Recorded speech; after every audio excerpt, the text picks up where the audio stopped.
Wait till we get some viewers.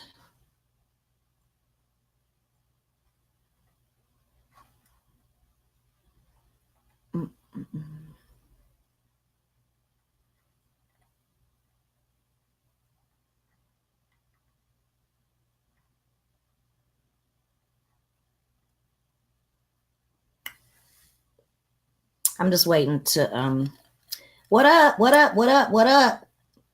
Got some viewers in here. What's happening?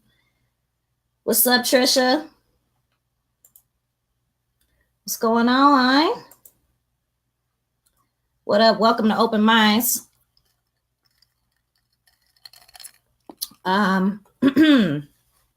If you're watching, say what's up so I know you're here. This episode of Open Minds has been brought to you by The Boulevard, providing products and services to federal and state inmates and their loved ones nationwide. To find out more about the company, go to our website, theboulevard.com. What up, everybody? Thank you for joining in. Was having some technical difficulties, but I'm on now.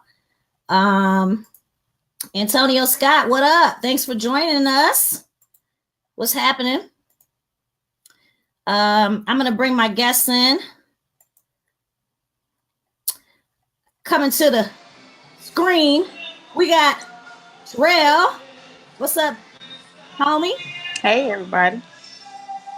And we have my girl, Amber. What's up, Amber? What's up? All right, Larry James, what's up, though? What's good? What's up, Deirdre?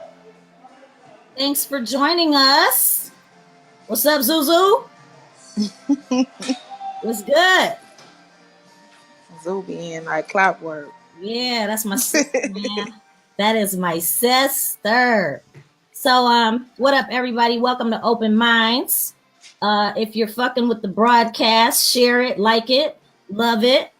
All of the above. Watch it 100 times when it's over. Tonight, we are going to be talking about a variety of different things. And the first thing that I want to start off with, well, first of all, how are y'all doing? How y'all doing, ladies? I'm good. Y'all good? Yes. All right. So I'm glad I got my guest with me tonight. What's up, Steven? You still playing the guitar? Stephen Hunt is in the virtual building. I seen Mr. Hunt got that t-shirt on. Okay. All right. So, yeah, I want to start out. The first thing I want to talk about is, see if I can get it on the screen here. So, there was a shipment of bananas that went to going to a prison in Texas. Oh, damn. They ended up finding $18 million worth of cocaine in this banana shipment. One of the officers felt like the shipment felt kind of heavy. So, they looked in there, and underneath some of the bananas were these pallets of $18 million worth of cocaine, y'all. Like, what do y'all think about that? I don't think that shit was intended to go into the prison. You don't think so? Probably Hell not. no. But if it was, I mean, honestly, I would have been on board. Like, y'all got to give me the cut. Yo, But I honestly do not think that amount of cocaine was going into a prison. I think they had a wrong shipping address. I'm trying to tell you, 18 million. It was a shipping error or something, dog, because I can see some shit going in there, but I don't see no 18 million going up in there. You know what I'm saying? Yeah, I'm with you with that part. I can see 18 million. I would pay yourself up out of prison then. I'm trying to tell you. That's what I said. I mean, like, if you got that kind of money, you should be able to get about that motherfucker. You know what I'm saying? Right. I'm trying to tell you, somebody. Yeah. So I just thought that was crazy because, last week we talked about needles and strawberries, but this week we talked Right. about cocaine and bananas. All right. So, just all the fruits and shit is going down with the fruits and shit. I'm trying to tell you. Yeah. Antonio Scott says, "Oh my God, yes, Antonio, 18 mil." Trying to tell you, can I get a piece of the cut? Man, what? That's all What's I'm up, saying. I ain't Charles? saying nothing. What's up, Charles? I need to get some of that virtual training. Get this body together. We You know what I'm both do. saying? Charles is a training. Yeah, Zeus said, man, somebody about to get off for losing that shipment. I'm telling you, somebody's in trouble. Somebody fucked up. Somebody mad. So yeah, I thought that was crazy. I thought that was really crazy. Now, speaking of just while we're on drugs, while we're talking about drugs, after the hurricane Florence, actually there where you at, yo? Hundreds of pounds of weed washed ashore Yep. after the hurricane. Yeah, I seen that. And they was out there picking it up. Yeah, and I was like, damn, they talking about 10 packs was just floating, like you just on the beach and just 10-pound packs just washing up on you and shit. Yeah. Just imagine you on the beach, you just smoked your last blunt. Yo, listen, I'm looking down. I'm looking God. And I here's was say I'm finna go. It's time to go to the car. You just hit your last blunt, shit looking down and shit, you sad and shit, and then all of a sudden up washes on the beach, 10 pounds of weed. You know what I'm saying? What? It's time to go. Man, what? Yeah, so that shit, I thought that shit was crazy. And it's more hurricanes coming. So I'm not saying get to the beaches, but I'm just saying everything washing up on shores though. What else? What else they had like the big the big Legos been washing up on shore. They've been having big trailers washing up on shore with like Legos? Yeah, like 10-foot Legos washing. They was like they don't know where they coming from. They had trailers washing up with like Nikes. They said a trailer of Nikes got lost at sea, and they've been tracking it. I guess from the when you scan in, they've been tracking it. They've been tracking it, and so they just I guess trying to figure out. They just gonna see where it goes at. I don't know. They've been having like chips, Doritos. People was on the beach picking up chips. I was like, yo, this crazy. All right. Yeah, that's crazy. It's crazy, yeah. Stephen Hunt says somebody smoking good for a while. I know, right? I know that's right. I know that like a couple people got caught, like they didn't get away from the beach with it, but some people ran off with it for sure. You know what I'm saying? Shanae says shit, the plug up in there. Yeah, for sure. And what Steven says, that's a lot. Somebody was trying to make a big move. Someone inside would have to help conceal that much. You're talking about for the prison shit. I agree.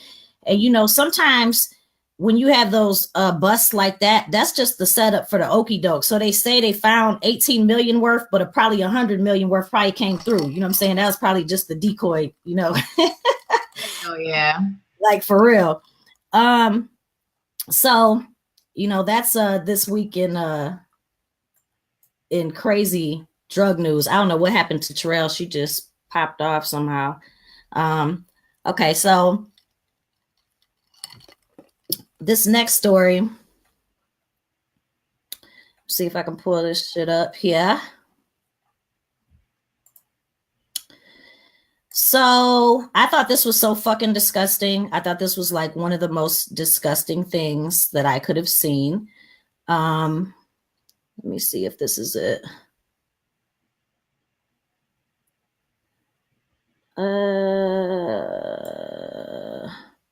This is actually up your way, Amber. Did you hear about my man at the Detroit Tigers game spitting in the food? No, what happened? Okay, so I thought I had it on the screen here, but anyway, Oh, I think this is it right here. Yeah, so this happened at the Tigers game. All right, this was the other day.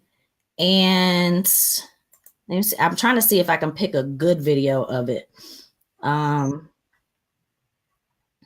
Let me see here. Anyway, this was the other day at the Tiger Stadium, and he's a worker. He works in like one of the pizza places in there. This fool was caught spitting in the pizza. Yeah, and this is because you live in Detroit, right? Yeah. Yeah. So this is your way. Okay, yeah, I think this is the one I want to show. This is the one I want to show. All right, hold on. Let me see if Terrell's back in here. No, she gone. Okay, hold on. Disgusting.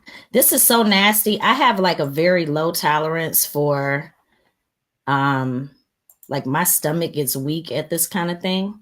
Yeah. I mean, like really, like she says, I can hear you, but not sure. Do you see Terrell? You see her? Or hear her, but I see her comment.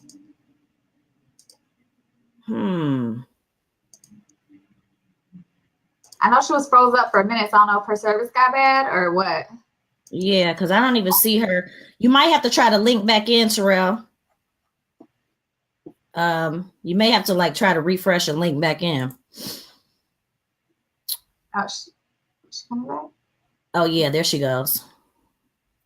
Let me see if we can see her though. Oops. Yeah, I don't know. She's not showing. I see your square, but I don't see you. Is your camera on? You got to turn your camera on.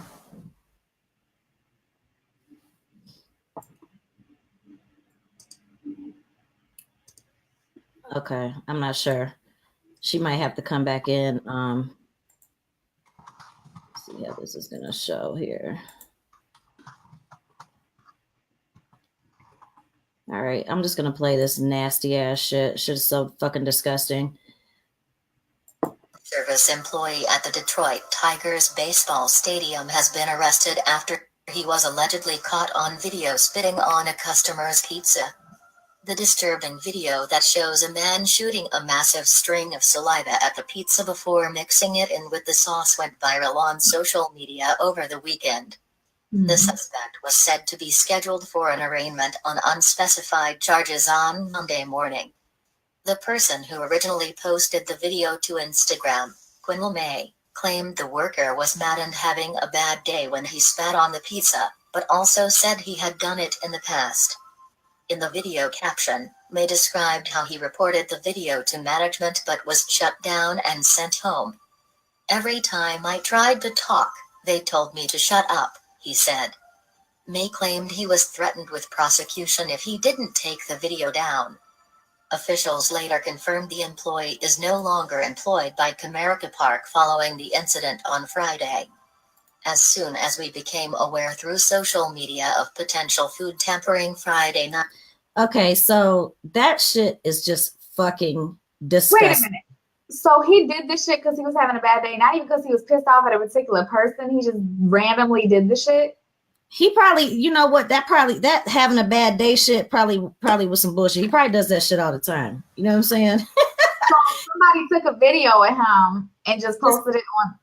His coworker taped him because he was like, I don't believe you be doing this shit. And it's fucking just like, how nasty is that? So he's actually been charged with a felony. Good. I hope so. Could you imagine being the like whoever the fuck ate pizza that day is probably like everyone that ate pizza that day.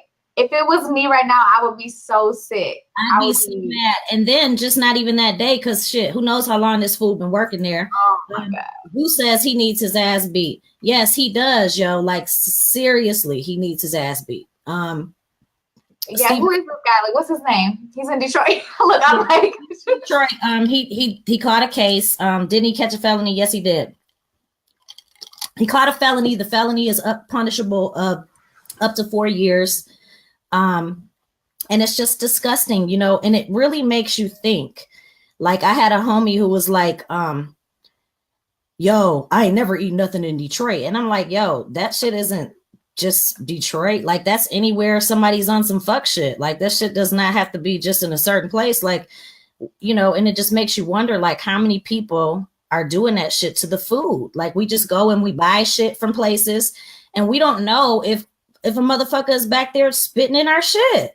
So I have friends that are super funny about it. Like if you go through a drive-thru or something, like they're like, you have to be super nice. And if I get pissed off and catch an attitude with the drive-thru attendant, they'll drive off. Like I'm not, nope. Like or with the waitress or anything. Like I have friends that are hell no, they don't play with that. Yeah, I'm the same way. I'd be like, like, nah, I'm not even about to get this shit because this bitch might spit in my shit. Yeah. But you got people because I be thinking, I'm like, damn, like sometimes if I do seem like I'm kind of short with them, I try to be extra nice. Like I don't want them to spit in my food. I just be like, damn, I hope this shit seem extra saucy. Like I hope it ain't no spit in here. Just nasty. And the way he did it, he put the dough down, then he spit, then he put the sauce on top of the spit, and then put the cheese over. So you wouldn't even know. You would have just thought it's a cheesy, wet pizza.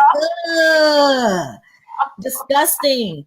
Stephen Hunt says spitting is an automatic ass whooping. Yes, it is. He needs his ass whooped for that shit. I mean, that's just terrible. Trisha Jackson says that's disgusting. It is. It's so gross. And that video isn't even the real disgusting one. That's not the one I thought it was. The one I saw earlier, I was literally gagging like, I mean, just so nasty. So that was just disgusting. And that got like a thing in my throat. Like I'm like, oh. Yeah, and hopefully, with him getting arrested for that shit, hopefully other motherfuckers who's doing that shit will, take heed.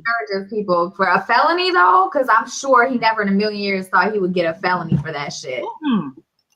Hell nah, he didn't think he was gonna get a felony at all. So this was pretty interesting, and this shit made me start thinking like, damn, maybe more people need to do this shit. So I don't know if you heard about the guys who made the fake McDonald's poster. So these pranksters, there's some Asian guys, and they felt like there wasn't enough diversity in the McDonald's where they lived at. And so, they looked at the posters and there were no posters of Asian people. So as a prank, they took this poster, they took this photo, they had a poster made, and they literally had the picture. They snuck up to McDonald's. They had a whole little team with them. They put the poster on the wall, and this poster sat up there for 2 months before anybody from McDonald's realized that it wasn't an official poster. Once they realized it wasn't an official poster because they had put the whole prank on YouTube, McDonald's actually contacted them. Well, actually, Ellen DeGeneres brought them on the show. McDonald's contacted them and gave them $25,000 a piece to be in their new diversity campaign. But it made me think like, damn shit, motherfuckers need to go to Chick-fil-A and shit, hitting up. Just start hitting up all the little, but you got to go to a restaurant that got a little bit of money though. You can't just pull up at the, Crystals or something. They might give you a gift certificate or something. They ain't right. Next time. You got to go to one that's got, they got the budget to do that shit. But I was like, damn. So they got on $50,000 from McDonald's. Where was that? What city was that in? Do you know? That was in Houston. Okay. Houston, Texas. Yep. In Pearland. I don't know if I'm saying it right. If it's Pearland or Pearland. But yeah, it's supposed to be just south of Houston. So I thought that was dope. And I'm like, damn, hopefully some more people can get on like that. Cause, just imagine you did some shit as a prank and then you actually get paid. And now you're in the new McDonald's campaign and all kinds of other shit. It's crazy. Yeah, that's smart. It's the shit that is like stupid that is actually genius. Like that's the shit that actually hits. The shit that you'd be like, y'all did what? And it's like, and that's why whenever you have an idea and you're like, nah, that's stupid. Fuck that. Do that shit. that thing that you wrote off. Do that. Go back to that one. If you got an idea, run with it because it's the reason you thought that shit. There's a reason that you thought that for real. So my next story here. We've been talking about on this show, and I've been telling everybody that I'm going to keep everybody updated on this story. And oops, I didn't mean to take Amber out. My bad. Been telling everybody that I'm going to keep them updated on this story. And that is the story, of course, of Botham Jean, once again, and Amber Geiger. This story has been playing out for a few weeks now, and every little update that I'll get, I'm going to update everybody on. So Amber Geiger was actually fired from the Dallas Police Department. Their reason for firing her was adverse conduct. Okay, so she did something that was not in line with police policy. And what happened is, as soon as she was fired from the police department for this adverse conduct, Botham Jean's family filed a lawsuit against her and the city of Dallas, and which kind of like makes sense, because if the police is basically firing her because they feel like she fucked up as a police officer, now the family can then say the police were responsible for this, because she was, even though she was in her uniform and she was off duty, she was acting as an officer. Stephen Hunt says, how the hell you don't know where you live? Yes, we've gone over this many times. It doesn't make sense. What were you going to say, Amber? I was going to say, so they're not saying what she got fired for? She got fired for adverse conduct. That's the reason. Adverse conduct. It's not saying, oh, I'm sorry. The adverse conduct is catching a manslaughter case, which to me, yeah, because I looked it up. Like, I even looked at in Dallas police conduct policies to try to see, like, what is adverse conduct? I later found out that the adverse conduct they're referring to is the fact that she caught a manslaughter charge, but she caught a manslaughter charge in the very beginning. So I don't understand why they would wait weeks and then that would be the reason for firing. But right, that's supposedly the reason. Because normally they just put them on leave until the investigation is over, or maybe because she caught the actual charge, it's not an investigation anymore. Well, the police chief was saying that she was saying, I can't be quick to fire her because there is still a criminal investigation going on, et cetera, et cetera. What I can say is that they have produced search warrants this week to get footage of the neighborhood, cameras in the neighborhood, cameras from townhouses, cameras just are not from the complex, but from around that neighborhood, which is interesting to me because I didn't really think Dallas PD was on this, but the fact that they're requesting all this additional footage, additional security camera footage, kind of says maybe they are really looking into this. And then they turn around and fire her. So I don't know if they found something, to fire her, if there was more reason, if they know more than what they're saying. But they definitely fired her. The police union says it was too early. Amber Geiger's lawyers are saying it's too early. And so I don't know. I guess we have to watch and see. Let me see what people say. Hanifa says adverse conduct, according to them, is a catch-all phrase. What is she right? saying? They was probably trying to be ambiguous about it because they didn't want to say that it was the fact that she caught the manslaughter charge. Mm-hmm. She says they use that phrase anytime they feel the action of an officer is shining a bad light on the force or losing the public's trust. Okay. And she knows she's military, so thank you, Hanifa. Appreciate that. So we're going to continue to watch this. She was fired, so I know the family is happy about that. They're filing a lawsuit against the city of Dallas. They're filing a lawsuit against Amber Geiger. So we are going to see how this plays out. Zeus says, I hope she gets convicted and sentenced to the max. I feel you, yo. I mean, I just don't understand it. It makes no sense. The whole thing just doesn't make sense. So,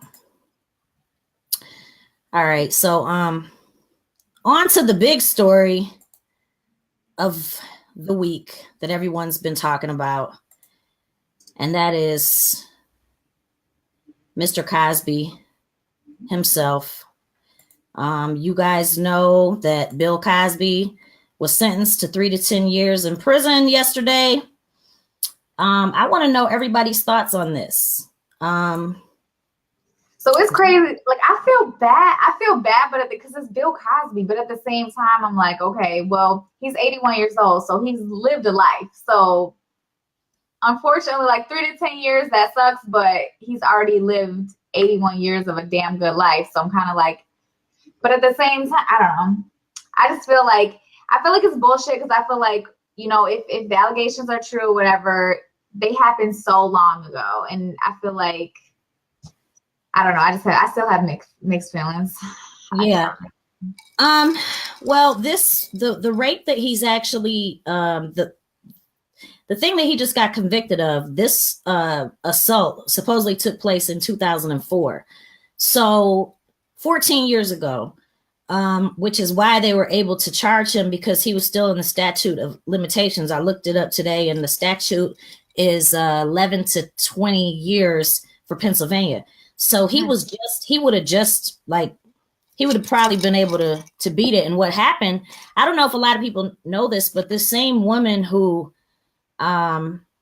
he's in prison for now, he actually paid her $3.4 million in 2006 for this same thing. What happened is she tried to bring it to prosecutors, and prosecutors didn't want to take the case. She then filed a civil suit, and he paid her $3.4 million back in 2006. Part of that civil suit was confidentiality. She was not supposed to say anything. So what ended up happening was Hannibal Buress, the comedian, did you see the clip where he basically outed him? Yeah. Hannibal Buress outed him in a comedy sketch, and I'll play it for those who've never seen it. But he basically made a joke. It wasn't really a joke. It was kind of like he just put him on blast. And what happened is, after that footage came out, dozens and dozens of women came forward saying he raped me too back in the day. And so this, see if I can find this. This is the footage of my man, not my man, but let's see.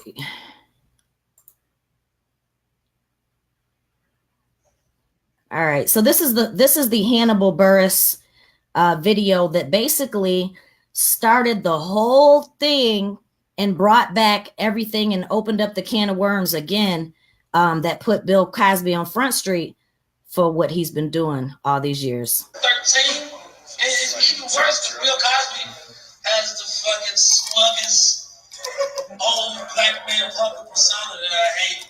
Let's get some TV. Pull your pants up, black people. I was on TV in the 80s. I can talk down to you because I had a successful sitcom. Yeah, it was great living with Bill Cosby, so brings it down a couple notches. I don't curse on stage, but yeah, you're a rapist, so you can take you saying lots of motherfuckers on Bill Cosby himself if you weren't a rapist. I don't know what I'm doing about telling you. I guess I wanted to at least make it weird for watch Cosby Show reruns.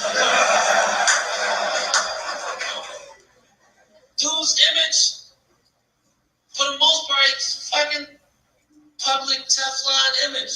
I've done this bit on stage, and people don't believe. People think I'm making it up. I'm like, Bill Cosby has a lot of rape allegations. No, you do. No.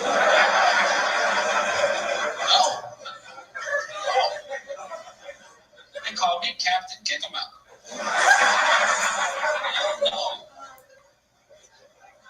That shit is upsetting. If you didn't know about it, trust me. When you leave here, Google Bill Cosby rape. It's real funny. This shit has more results than having birds.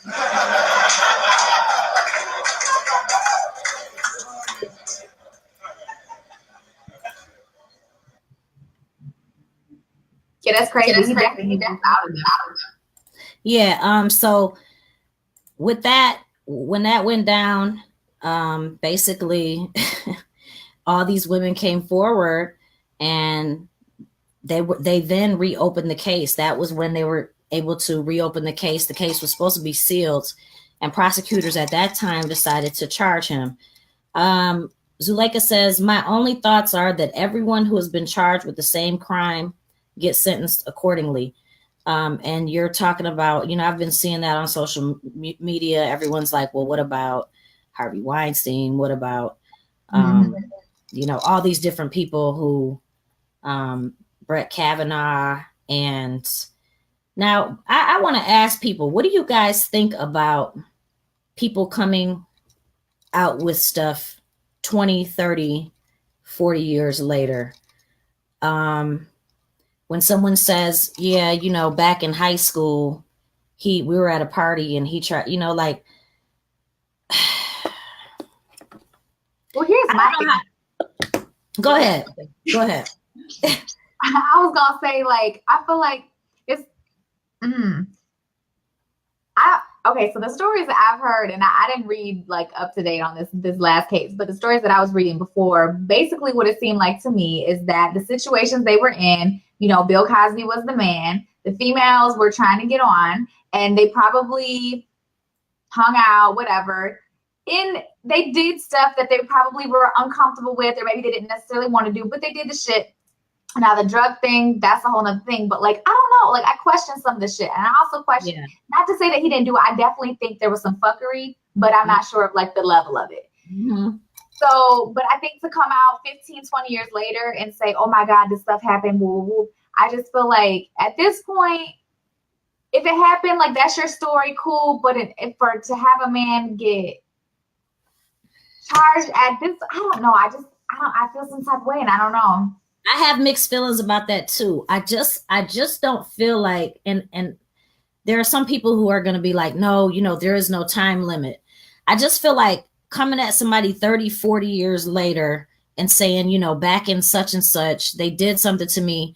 And then for that to ruin your whole legacy, everything that you have, your whole entire, everything that you've built. For instance, even this Brett Kavanaugh thing, the allegation, well, I guess there's more allegations. I can't keep up, there's just more stuff coming out every day.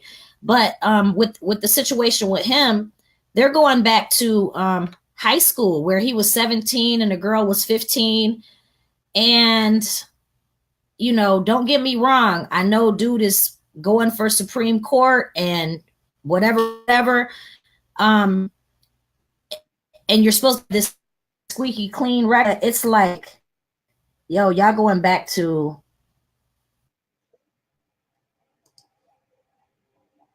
You're cutting up. You know what I'm saying? So I don't know. Like, I just think that I have mixed feelings about that. The thing that I did think that was interesting about the Bill Cosby thing is this same woman, Andrea Constant, who pressed charges on him back in 2005. So what happened is she says that the assault took place in January 2004, right? Now he supposedly raped her in 2004, drugged her, raped her. August of 2004, she was still communicating with him. She had took her parents to one of his shows. But then by 2005, she was pressing charges on him. See, that's what I'm saying. I think like it was some fuckery happening, but maybe things didn't turn out in the way that she wanted them to, or the relationship didn't pan out the way she wanted it to. So that's what I think. I think Bill Cosby was selling a lot of dreams. I think he was finessing a lot of bitches. I think he was selling dreams. Bitches thought they were about to get on in the industry. And then they're like, damn, he just fucked me. You know what I'm saying? And I'm not saying that that's it, because he obviously was drugging chicks too.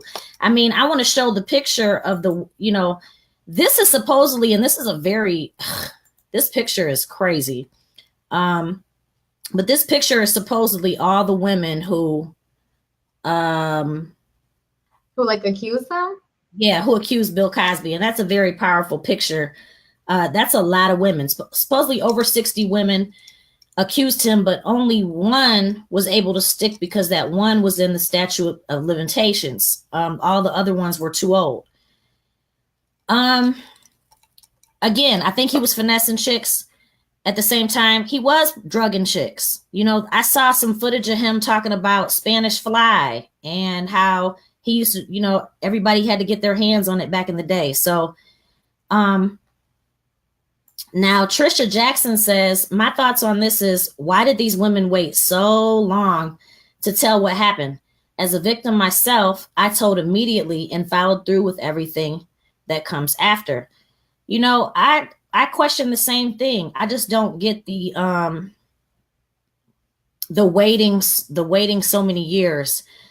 I don't know if, you know, maybe hearing these stories opens something back up in these people and then makes, you know, and then it's like, you know, and I don't want anybody to think that I don't feel bad for the victims, because, you know, if there are victims involved in this. You know, I definitely feel for them. I just know that a lot of people were hanging out with him. All these women were hanging out with him for whatever reason. And, you know, I don't think a lot of these people came out with this back in the day. It just came out. And then it was like, once people started hearing that these other people were coming out. Now, I will have to say that, you know, people say, well, the media paid them. Could the media have paid 60 women? I mean, that's a lot of women to pay to say that somebody raped you or drugged you up. I believe it's some legitimate victims, but I do believe that some of them are probably just trying to, you know, cash in on their 15 minutes or their money or their whatever it may be. But I do feel like, what are the chances? Because think about it. Okay, like, I forget the girl's name who just commented, but she said as a victim herself, she told me, now I had a situation happen to me and I didn't even say anything. It wasn't that bad, but still, nonetheless, what happened, I didn't say anything initially, but later on, like years later, I mentioned it to somebody that was related to the situation. But I didn't pursue anything because I was just like, at the end of the day, like, I don't know. Point being, if there are women who are just like, I don't want to cause any drama. I don't want to mess certain things up, whether it's like business or if it's family or if it's whatever. So I get that. But what are the chances that 60 fucking women all had the same mindset of, I don't want to mess this up? I feel like not one of those women were like, fuck that. I don't care who he is. I'm going to the police. He did this to me. Not one that felt that way immediately, that woke up and was like, oh my God, I can't believe this happened. I'm going right to the police. Right. And I don't know how many women did go to the police and they didn't take their, you know, they didn't take the case. That's very true. There could have been some women going to the police, and, you know, like back in 04, or I'm sorry, 05, when she went to the police, they were like, yeah, we're not going to pick this up. It's not, you know, there's not enough evidence. And they did convict him with no evidence. This is some he say, she say shit. But they really convicted him on the fact of all of these people. Like, they were going by the fact that all these women, like, you know, like there's a consensus here. There's a consensus amongst way too many women. Now, Zoo says maybe there was fuckery with this particular victim, but 60 women, he had to have been guilty of at least one assault. You know, I have to be real. Bill had to been on some kind of fuck shit. Like, you know, I've heard the conspiracies, and I can get into the conspiracies. You know what I'm saying? But, you know, I kind of fact checked it. You know, and there's a lot of people who I haven't heard anybody say this comment yet. They may say it later. Zoo says no, because they felt he was America's dad. Yeah, let's talk about that. You know, I think a lot of people look at him as Cliff Huxtable. They're like, yo, that's Bill Cosby. That's, you know what I'm saying? But y'all, that's an actor. You know what I'm saying? Like, that was a role that he played for TV. Niggas didn't know what Bill Cosby was doing behind closed doors. Bill Cosby could have been a motherfucking monster. Okay? And nobody knows it. You know what I'm saying? So I know he did a lot of good things for a lot of people. But I don't want people to get twisted with was in real life. We don't know who he was in real life. You know what I'm saying? That's a really good point. You know, even like this is kind of like how I compare it to. So like with the Full House show, everybody loved Full House, and the dad on Full House was like, you know, this really good dad and everything. But have you ever seen Bob Saget in the stand-up? His ass is raunchy as hell. And like Right. for me, I was like, oh, that's not who I thought he was.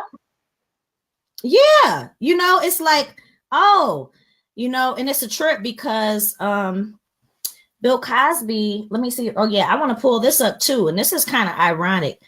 You know, a lot of people were salty with Bill Cosby because he used to be talking about single mothers and rappers, and you know how, you know, he didn't fuck with ghetto people. And so you know, now that he's locked up, people are like, yo, we lost a good one. And, you know, we lost a great actor, right? He was a great entertainer, funny. But Bill Cosby did some bullshit, man, because if he didn't do some bullshit, he wouldn't be in the position he's in now. For sure. All right. Diamond Nicole. Diamond, yeah. I mean, it is what it is, you know. Diamond Nicole says him playing a character does not excuse rape in real life. Thank you, Diamond.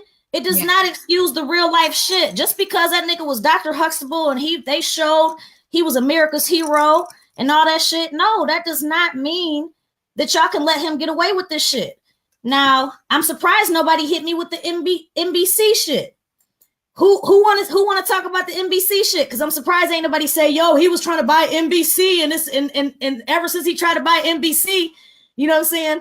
I got some shit for that too. Conspiracy. Yeah. And I get down with the conspiracies because I'm very open-minded. That's why my show is called Open Minds. But I fact checked the NBC shit. I just can't say that that's what it is. Now I see Keon K West is here. What's up, K West? Where? What's up with you? Hey, so real quick, let's go to Cosby real quick. So it's interesting you talk about the NBC, right? Yeah. But let's go a little deeper. Oh, I'm bad. I'm trying to get the cat angle right. Let's go a little deeper with the fact that this is the man who one of my favorite shows of all time is A Different World. And what he did, granted, I'm coming on right now, so I don't know if, you know, if y'all discuss about the HBCUs. I mean, the enrollment during the Different World times, the Cosby Show times at the HBCU was very, very just beautiful. People were going to the HBCUs feeling empowered, feeling great, feeling like a different world. On top of him trying to buy, you know, NBC later after the Different World shows were over and everything else. Well, let's go a little deeper than that. Cosby is the one who was telling us, let me pull up my pants real quick. Let me pull up my pants, you know, because he didn't want me sagging, so let me pull up my pants. Yeah, pull up your pants. On the flip side of that, pull up my pants. And on the flip side of that, women don't have kids out of wedlock and all that shit. Right. So, you know, it was a combination of, and I'm sorry, I'm coming on late because I've been in meetings trying to, you know, talk about Cosby. I was literally talking about this, but it's a sad. People want to go like, you know, they're making him look bad, bruh. You are on top of the world. You are creating shows that we are watching left and right, and you are doing what to women? Come on, man. I mean, what I don't understand is, yo, you on top of the game. Women should be throwing themselves at you. I don't understand why you got to drug bitches. Why would you have to drug bitches and you Bill Cosby? Like this. Throwing, just taking them off and throwing at you. I don't know if he was married then, but yeah, he was married. Okay, He been married to Camille forever. You know what I'm saying? Right. Now Diamond says, black motherfuckers be quick to support bullshit just because it's one of us. Yes, honey. Right. That's the same reason the uncles who rape motherfuckers as kids are still allowed at family functions. She said, "Fuck Bill." I feel you. I feel you. That. You can't do you know, that. You can't do that. Zeus says evil wears many faces. Yes, it does. You know, and you know, and I agree. You know, I think he did a lot of great stuff for the HBCUs and all of that. But we don't know who he was behind curtains and how he was with women because And that's exactly the conversation I was having with my friend just now. It's exactly what you just brought up. Now, we Right. don't know the true Bill Cosby. Yeah. He We might know have what been, we saw on TV. we saw it on TV. You know, he was being double conscious, I see. But, So you know, I mean, like my friend said, you know, it's a, behind closed doors, someone's totally different. We see what we yeah, see once they're behind that camera, but you know, once we get behind closed doors, or we in private with them, or we whatever in terms of their particular lane that a lot of people don't see, it's a whole different ball game. yeah, it is. Yeah, it I is. wanna share this video, just the first couple seconds of this speech, this famous speech that Bill Cosby did. And he talks about, well, I'm gonna let y'all hear what he talks about. I'm gonna let y'all just check it out. No doubt. Oh, hold on. What up?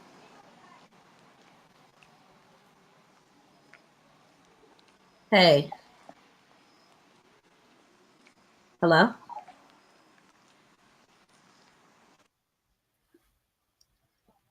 Solo, you trying to get on?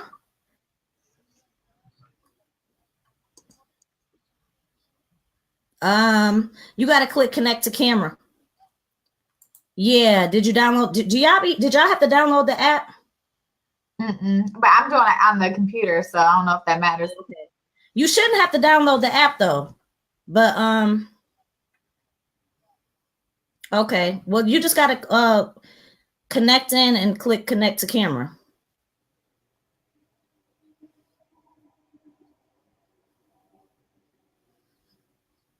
I don't know. Try it again. Okay. My bad. That was the person who was supposed to join us. We may just have him join by phone if we can't get him on the screen. I'd really like to get him on the screen if we can.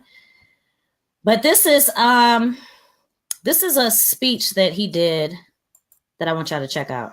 In the old days, you couldn't book a school because behind every drawn shade was an eye. And before your mother got off the Whoa. bus into the house, she knew exactly where you had gone, who had gone into the house. Parents don't know that today. I'm talking about these people who cry when their son is standing there in an orange suit. Where were you when he was 2? Where were you when he was 12? Where were you when he was 18? And how come you don't know he had a pistol? These are not political criminals. Okay, so you heard him talking about when your son is in an orange suit. The irony. I know. I'm like, you think he's in a way talking about himself, like he knows he's doing wrong shit. So I don't know, maybe. Nah, I don't think he was. I think he was talking about everybody else at the time because he thought he was unstoppable, Untouchable. I think the shit he was doing, he didn't think that shit was wrong. Now Trisha says we should have known how Bill was when Felicia Rashad talked about how he propositioned her on the set of the Cosby Show, and she felt uncomfortable working with him. I didn't know anything about that.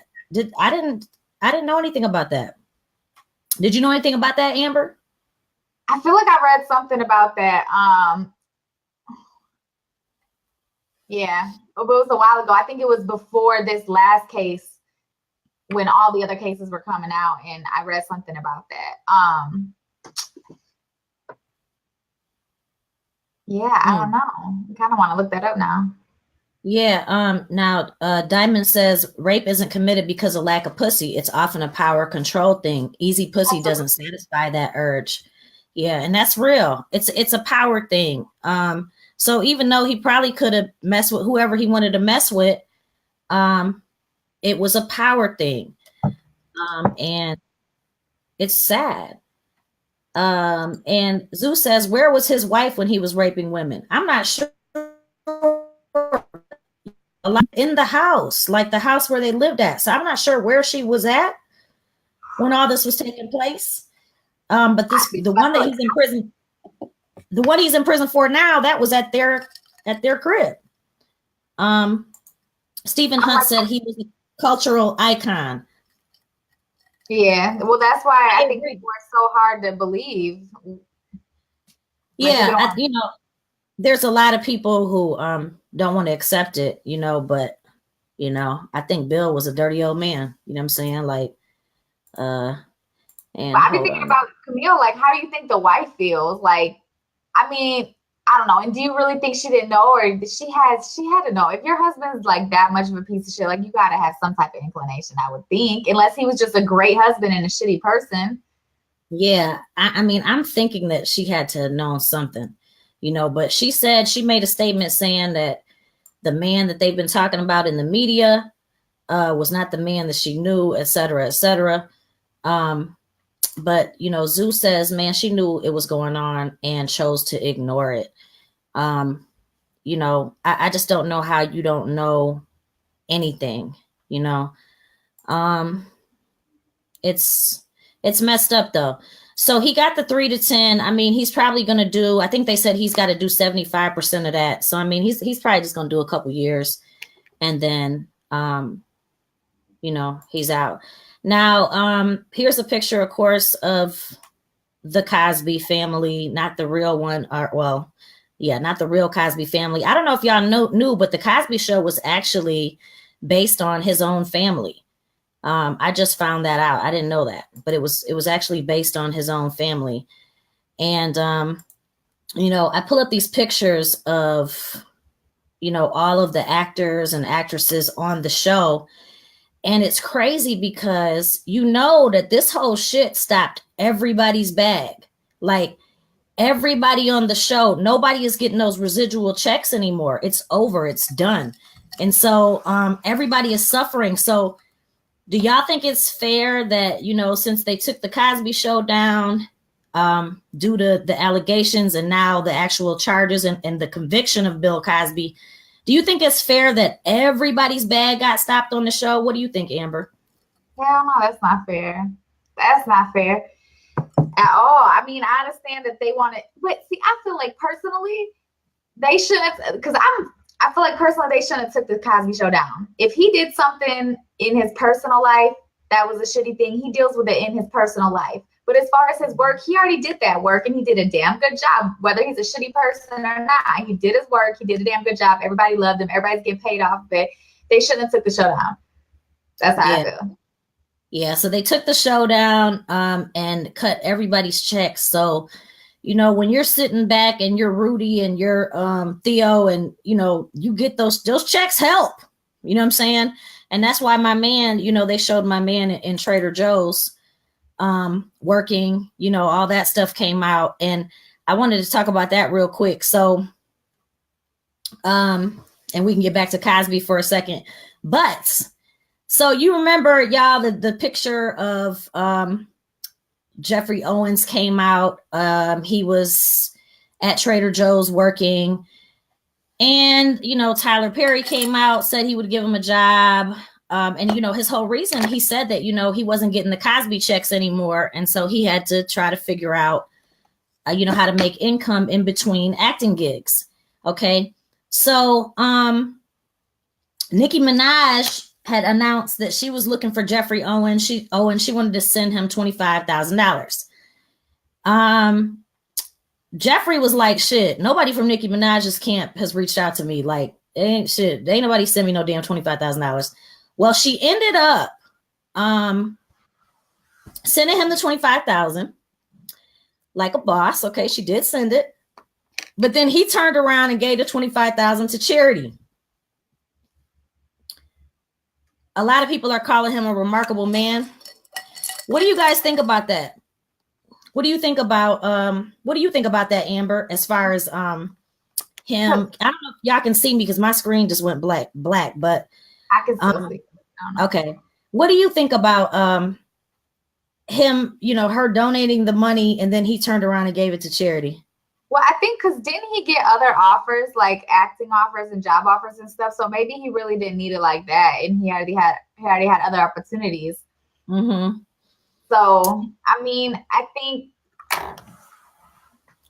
that's commendable. I wouldn't go out and say, oh, he's such a remarkable man. It's like, okay, that's what's up. But you obviously had other opportunities. I think that's why he did it. Because if he legit was his only income was Trader Joe's and he didn't have nothing else going, you're not going to give $25,000 to charity.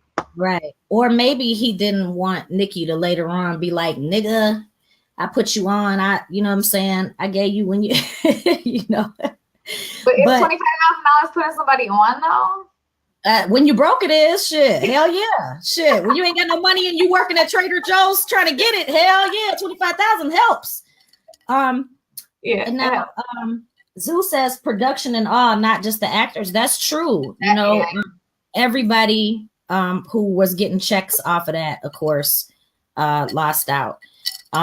Let me see what's up with my guest. I wish you could see this. It's not. Oh, I'm trying it from another phone. Okay. So I have a guest that I'm trying to bring on, and we're having technical difficulties. He's not able to connect. But I'm gonna try to see if I can still bring him on. If I can bring him on, that'd be dope. Trisha says he's working with Tyler Perry now on the Have and Have Nots. Is that official? Because I know he offered him something, but then I never knew if it really went down, because he said something, you know, he had even made a statement about Tyler Perry, like, yeah, he said something, but nobody from the camp actually reached out. Stephen Hunt says, first, if you want to help someone, you do it in private. Wasn't cool to put that on blast. Okay, I feel you on that. Yeah, I agree with that for sure. So yeah, she was saying she was looking for him, and he was like, yeah, nobody reached out. And then she was like, all right, let me send the check. By the time she sent it, he sent it to charity. So, okay, Trisha says that is official. He accepted the role. Okay, well, like Amber said, that show, so he probably already secured the bag. He was like, hey, I'm cool with that. And he donated his the $25,000 she gave him to charity. Still commendable of her to do that, though, regardless.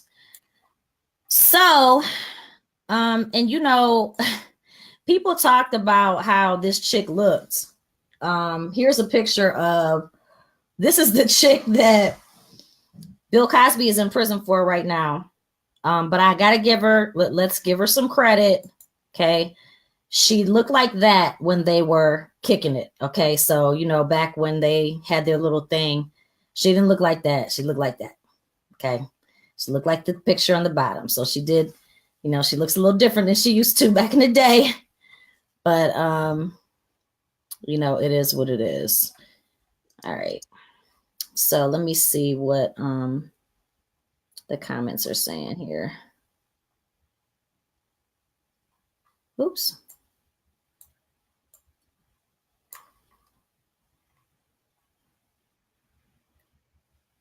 Yeah, she definitely looks like a man now. I mean, yeah. Well, I do know she's a lesbian now, so maybe she's going for this other look. Diamond says his pride made him donate it. If he works at a grocery store, he knows he needed it. Yeah, I mean, I would have took that $25,000 like shit. Thank you. Shit, appreciate you. Trisha says the top pick looks like a guy. Yeah, the top pick. I mean, and that's how, you know, she has some, like, her hair right now is cut shorter. But yeah, she's not the cutest. Face looks like manly, like yeah, super manly. Trisha says, was she a lesbian back then? I'm not sure. I just know she is now, so I'm not sure. But yeah, so she that's her. Cosby's lawyers say she's a con artist. I don't know. And then Zeus says Bill turned her all the way left. Yeah, you know, the whole thing about, like I said, the thing that struck me was that she got raped in January 2004. She was still communicating with him. August of 2004, she took her parents to his comedy show. And then by January, February 2005, she was pressing charges on him. So something happened between that time, like, oh, this motherfucker's really not about to put me on. You know what I'm saying? Something. But Zeus says someone called her a man giraffe. Yeah, she's not the cutest thing. You know, but I don't like, a lot of those women weren't. You know, when you look at a lot of those women that he's accused of, they're not the cutest things now. They're not. But so I don't know what he was on, even dealing with these chicks. But again, I think he was finessing some of the chicks, just promising them careers in the entertainment industry, finessing them, you know. So maybe it was like a more of a power thing. If it's not about like a fetish or looks or like whatever, it was maybe just a power thing. Like he just wanted the power. Yeah, like I got the power. I could put you on if I want to. Let me see. I'm gonna sleep with you and see. Diamond says ugly women been getting hit for years. You ain't lying. Hey, they don't care. Okay. Stephen Hunt says, yeah, he stopped paying her. Well, she got the 3.4 million back in, 06. She got that, but like I said, prosecutors opened that shit back up when all that stuff came out. Wait a minute. I know you said earlier, so they had a confidentiality agreement. In order for her to get that money, she couldn't say anything about it. But because other people came forward that voided the contract, like how does that work?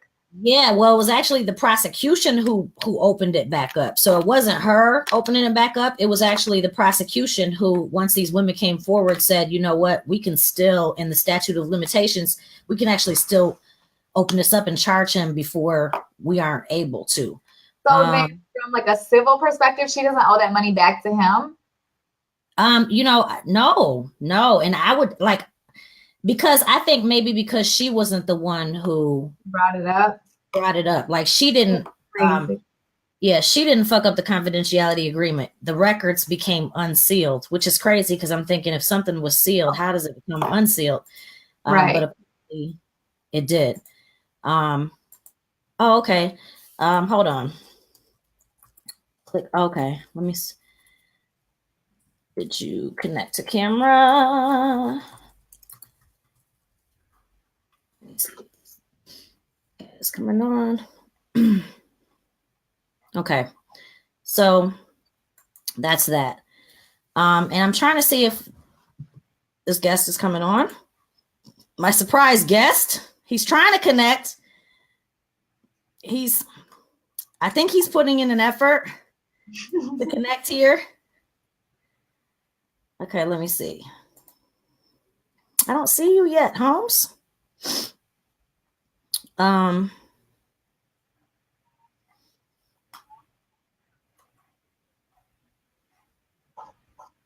Yeah, I don't see you yet. I don't know. Let me see if I refresh. Now you should just be able to come in though.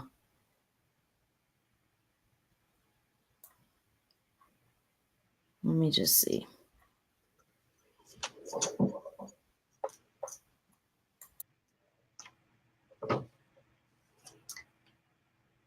Okay. I don't see anybody.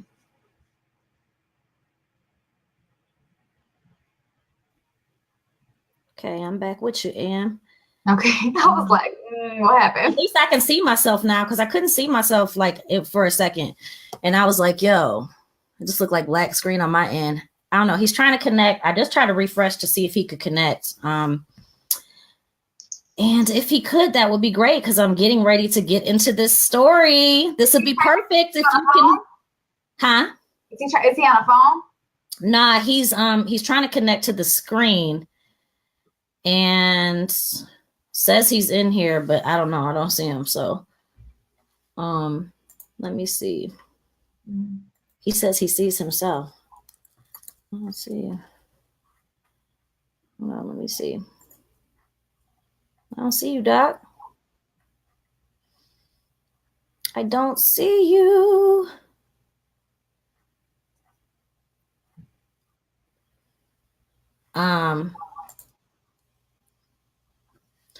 Let me see some.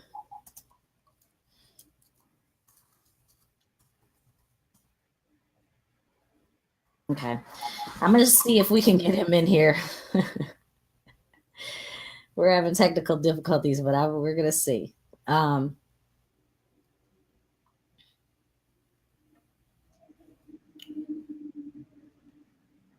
Okay.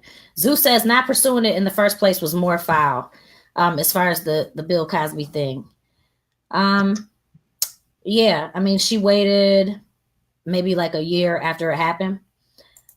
Stephen Hunt says reopening it was foul. You know, and I mean, I think if they came to her, a little different. Yeah. Trisha Jackson says, but she went in with the rest of the women. She should be made to pay it back. She did. Because once all this stuff came out, then yeah, she did come back out with it. I mean, the whole case is crazy. But Bill Cosby is actually the first to be sentenced and convicted of these kind of things in the entertainment industry, with all the men that have been charged or accused of this kind of thing. He has been the only one to so far get locked up for it. And Steven says, lesson learned, don't tell them folks shit. Cosby got caught by talking. Yeah. Who was he talking to? You know, he admitted to the prosecution that he was giving them pills. When he admitted that was like, oh, okay. But he said, you know, the sex was consensual, but he did give them pills. So I think once he opened up I was giving them pills shit. I feel like once you give them drugs, it can't really be consensual anymore. Yeah. And Zeus says, you know, I meant the prosecution, not picking it up in the first place was foul. Yeah, I feel you. I definitely feel you. It's crazy. I mean, the whole case is crazy. So let me see what he says. He's trying to type.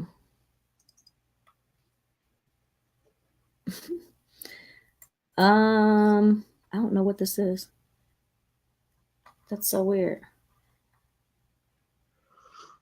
I don't know. I don't know why you can't. I don't know why you're not able to join on. Let me see some.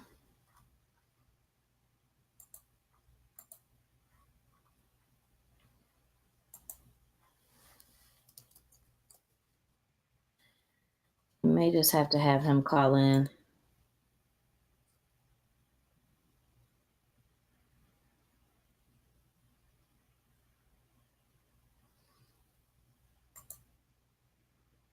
Give me a second, y'all.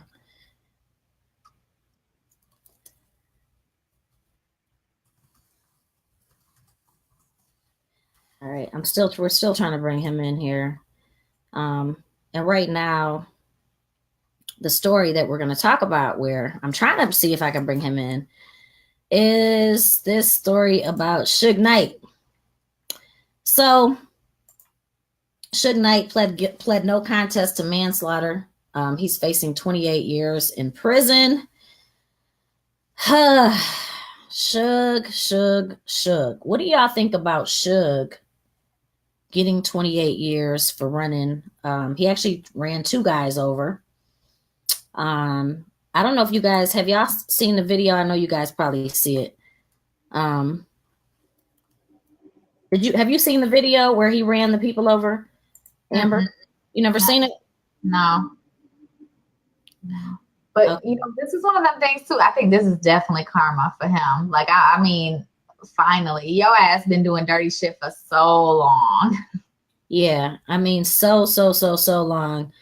And he gets this 28 years, but I'm going to actually pull up the video where he ran the people over. And I was like, wow, when I saw it, it was pretty shocking.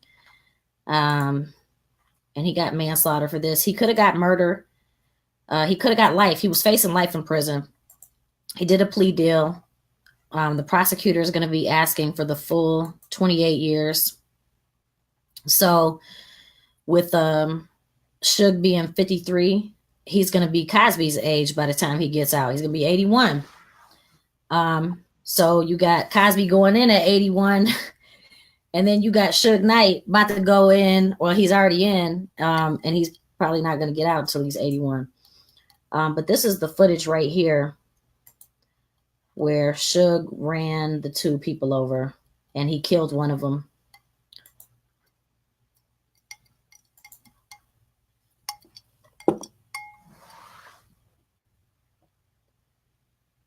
You can see up there by the red truck, there's some action going on right there.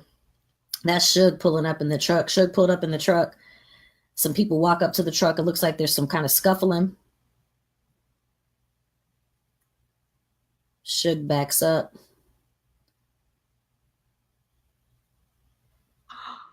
Comes back and hits my man. So he backed up and ran over my man, and then he pulled forward and ran over my man.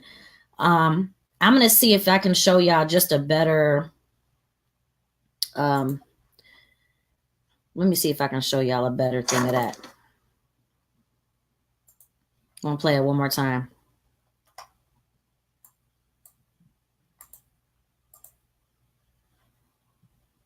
Give me just a second. I'm going to take you off the screen for just a second so they can get a good view. Oh, there we go. All right, so check this out again. This is Suge running the people over. See, my man walks up to the window. Appears to be some kind of scuffle. Matter of fact, let me take this off.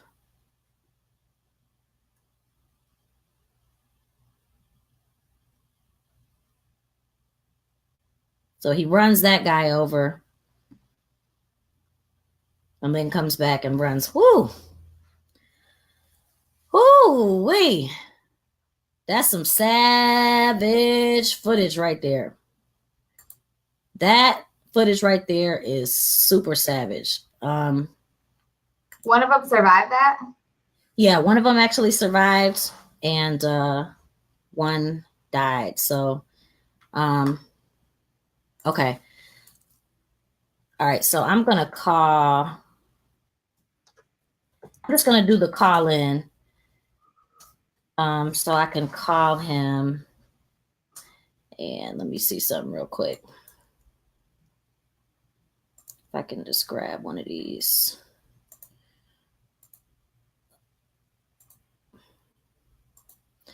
So I'm bringing in a special guest. That you guys definitely would know. And I'm trying to see if I can. Oh, he's going to call me this way. What up? What up? What up? What up with you? Can you hear me?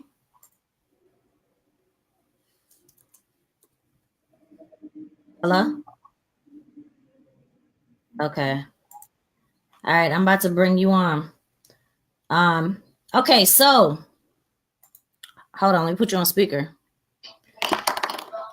All right, so I have a special guest with us. We tried to have him join by on the screen, but we couldn't get him on screen, so it's here phone. And you came just on time. We have the infamous, my boy, K Solo is on the line with us. What's up, K Solo? What's up, Kate Storm?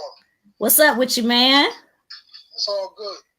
So, I'm so glad you're able to get on here, at least by phone, since we couldn't get you on screen.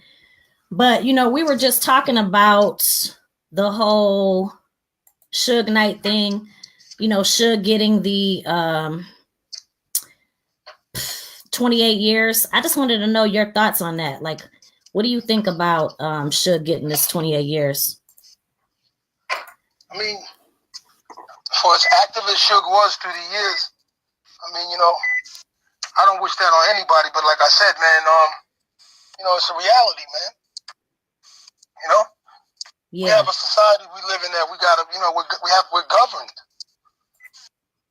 So if you're that wild and you're doing that, you know what I'm saying, you're moving like that, you know what I'm saying, it's not good for the culture. Right. So, you know what I'm saying, it's not, yeah. Do you think that he got his karma?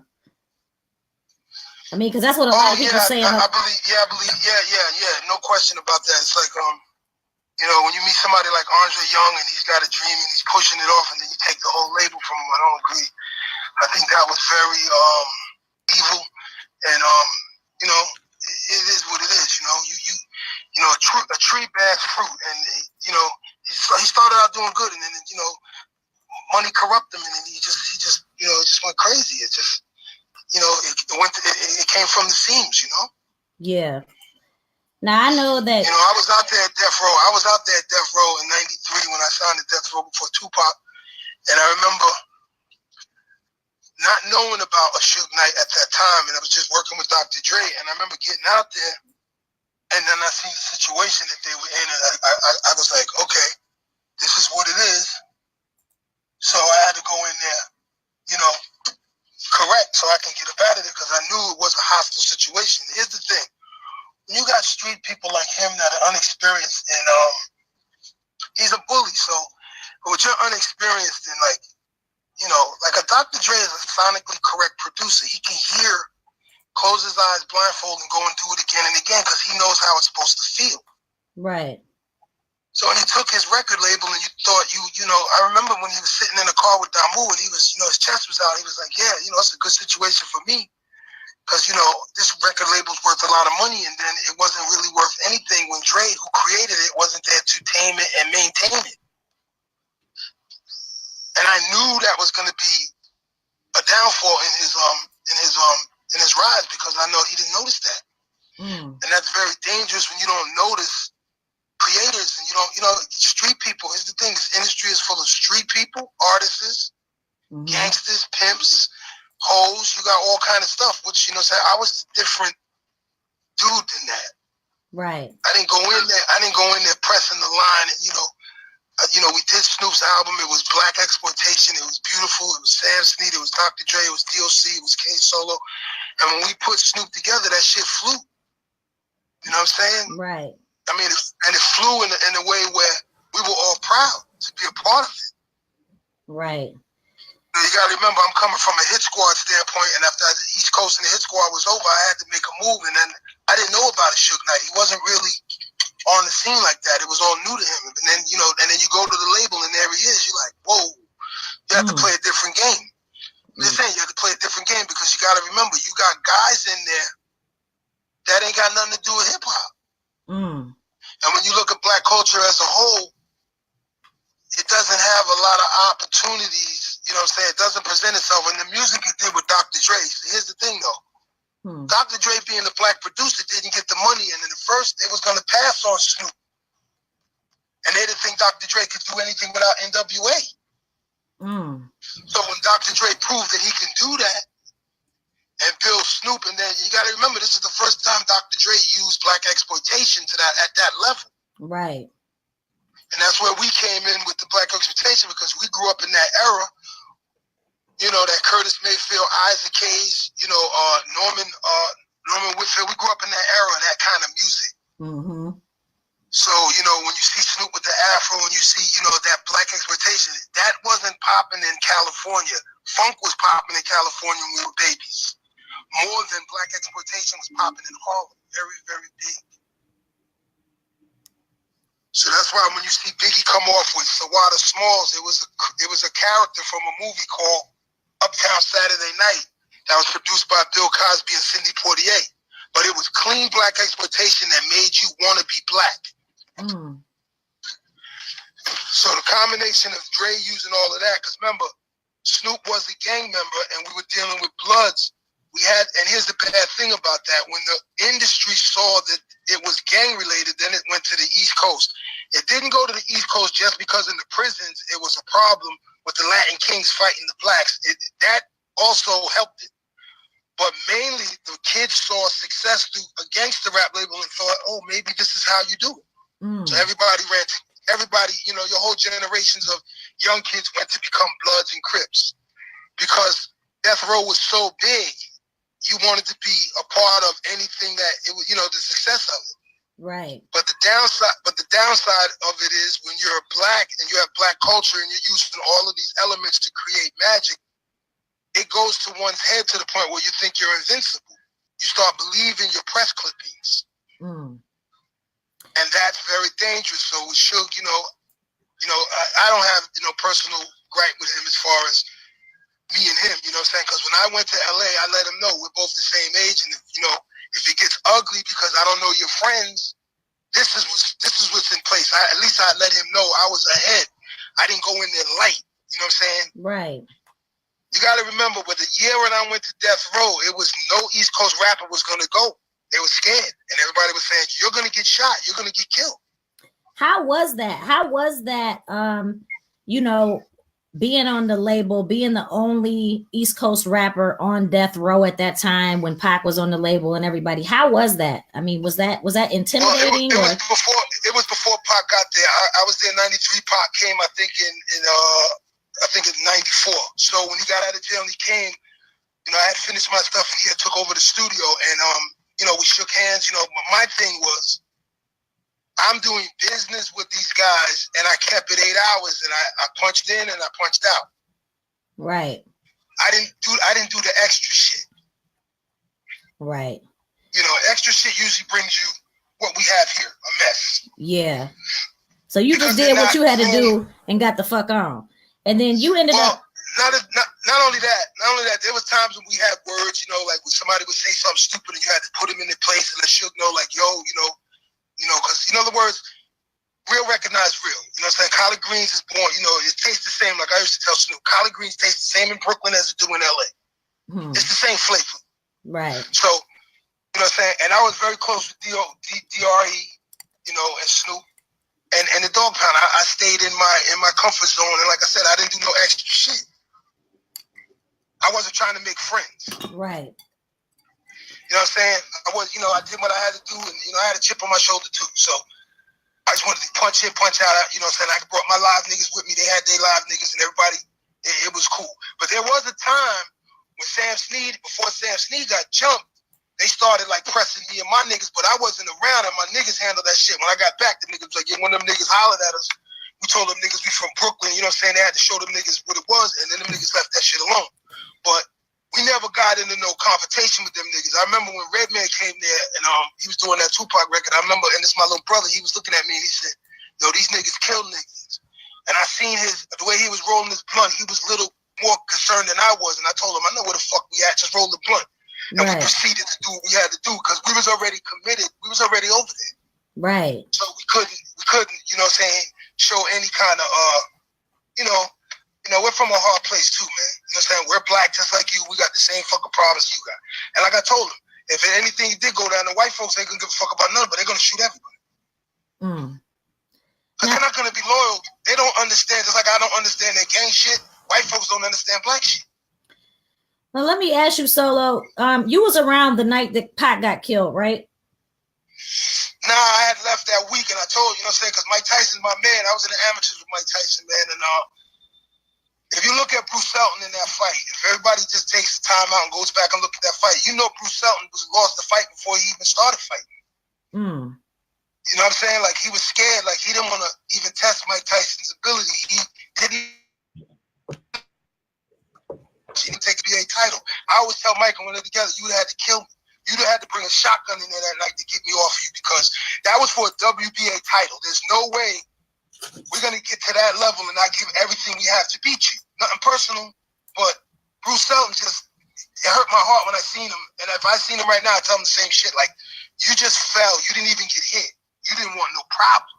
You know what I'm saying? So when Tupac left the fight all excited that he hit him with 50 blows, I don't know what fight he was watching.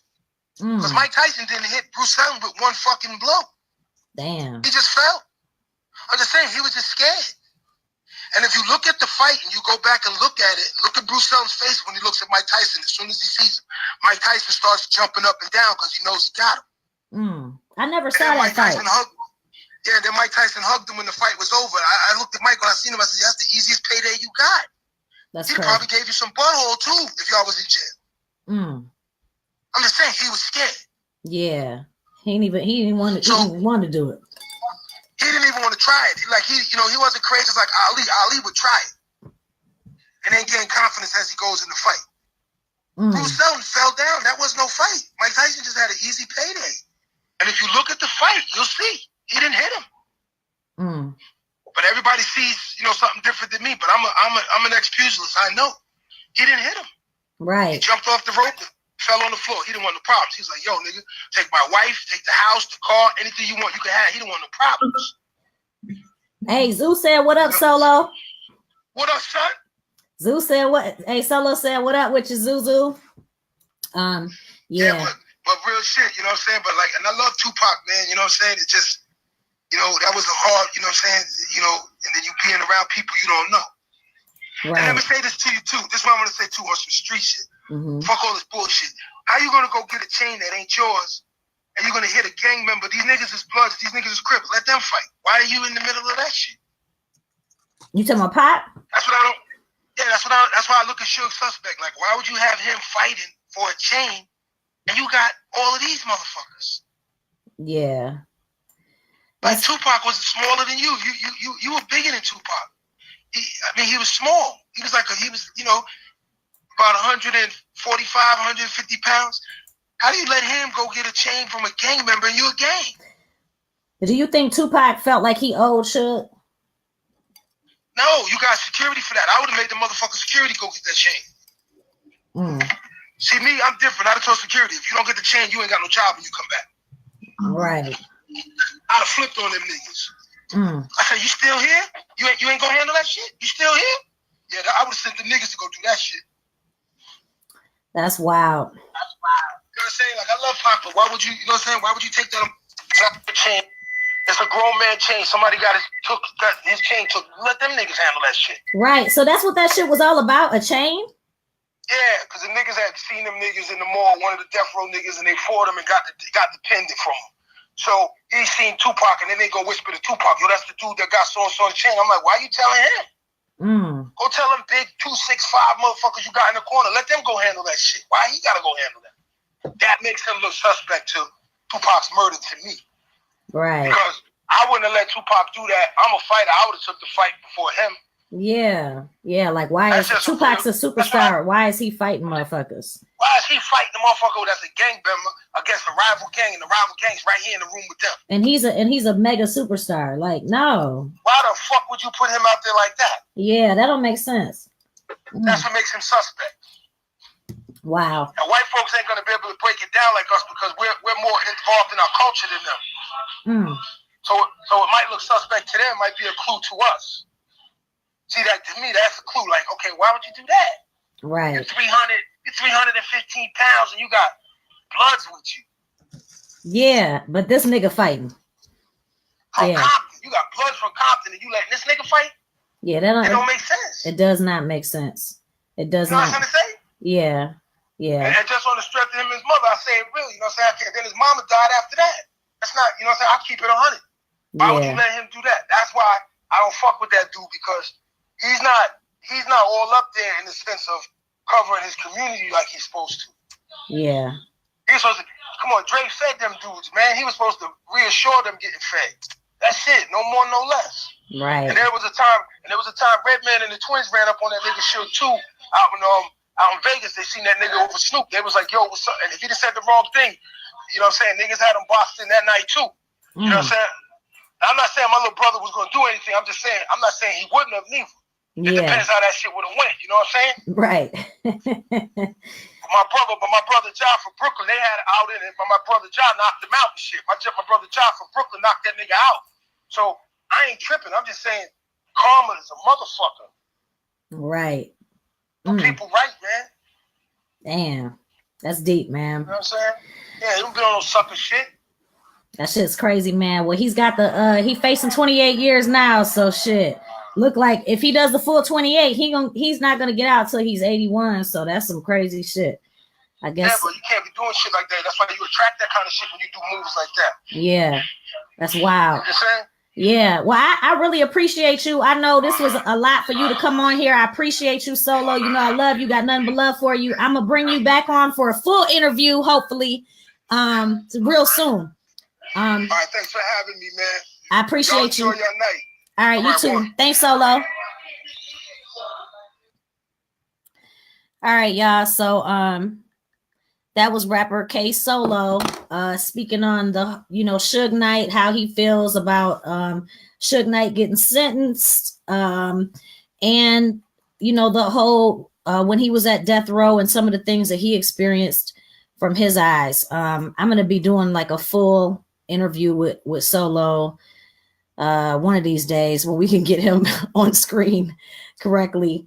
But, the whole thing with Suge is crazy. Moan says, all gas, no brakes, Suge Knight. Kino says, tell us if you think Suge deserves all this time. I don't know if you were asking us this or if you were asking K Solo that, Kino. But, just from the stuff I've heard, I don't know Suge Knight personally, but just from the stuff I've heard over the years, it just seems like Suge was, did a lot of fucked up shit. And so I think, like Amber said in the beginning, karma is a motherfucker, and that karma will catch up to you at some point. You know what I'm saying? No, the video. Oh, I mean, yeah. I mean, if he didn't get the karma from the other shit, like, damn, like that was very gruesome. That was some. And then he said some shit like, no, that was my friend. Like, nigga, that was not an accident. Like, nigga, you cannot, that's some evil shit right there where you're like. When you showed the video, when he first, rolled over the one dude, I thought that was it. And I was like, damn. And then he came back and hit him again. And then he hit the other dude. And I was like, yeah, that was on purpose. Like, that was premeditated that a motherfucker. You knew exactly what you were doing at that point. Yeah, that was some crazy shit. I tripped out because that was my first time seeing the video when I pulled it up and I was like, damn, this is what he did. This shit is crazy. So, he was facing life, which I mean, of course you could see him facing life. So that plea deal of 28 years is probably actually a sweet deal for him, even though it's a long ass time for what he did. Shit, and then y'all remember him hanging Eminem off the roof. I mean, I said Eminem. Damn. I was like, wait, what? When did this happen? That video. I said Eminem. Vanilla Ice. When he hung Vanilla Ice off the roof and all that shit back in the day, we heard about those rumors, which is crazy as fuck. Hold on, let me look at some of these comments.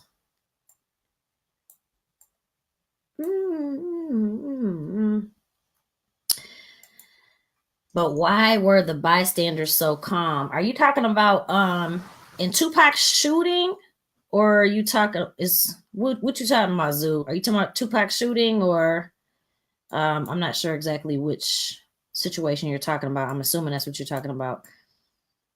But yeah, the whole shit is crazy. Tanisha Bibb says Ebony Porter like.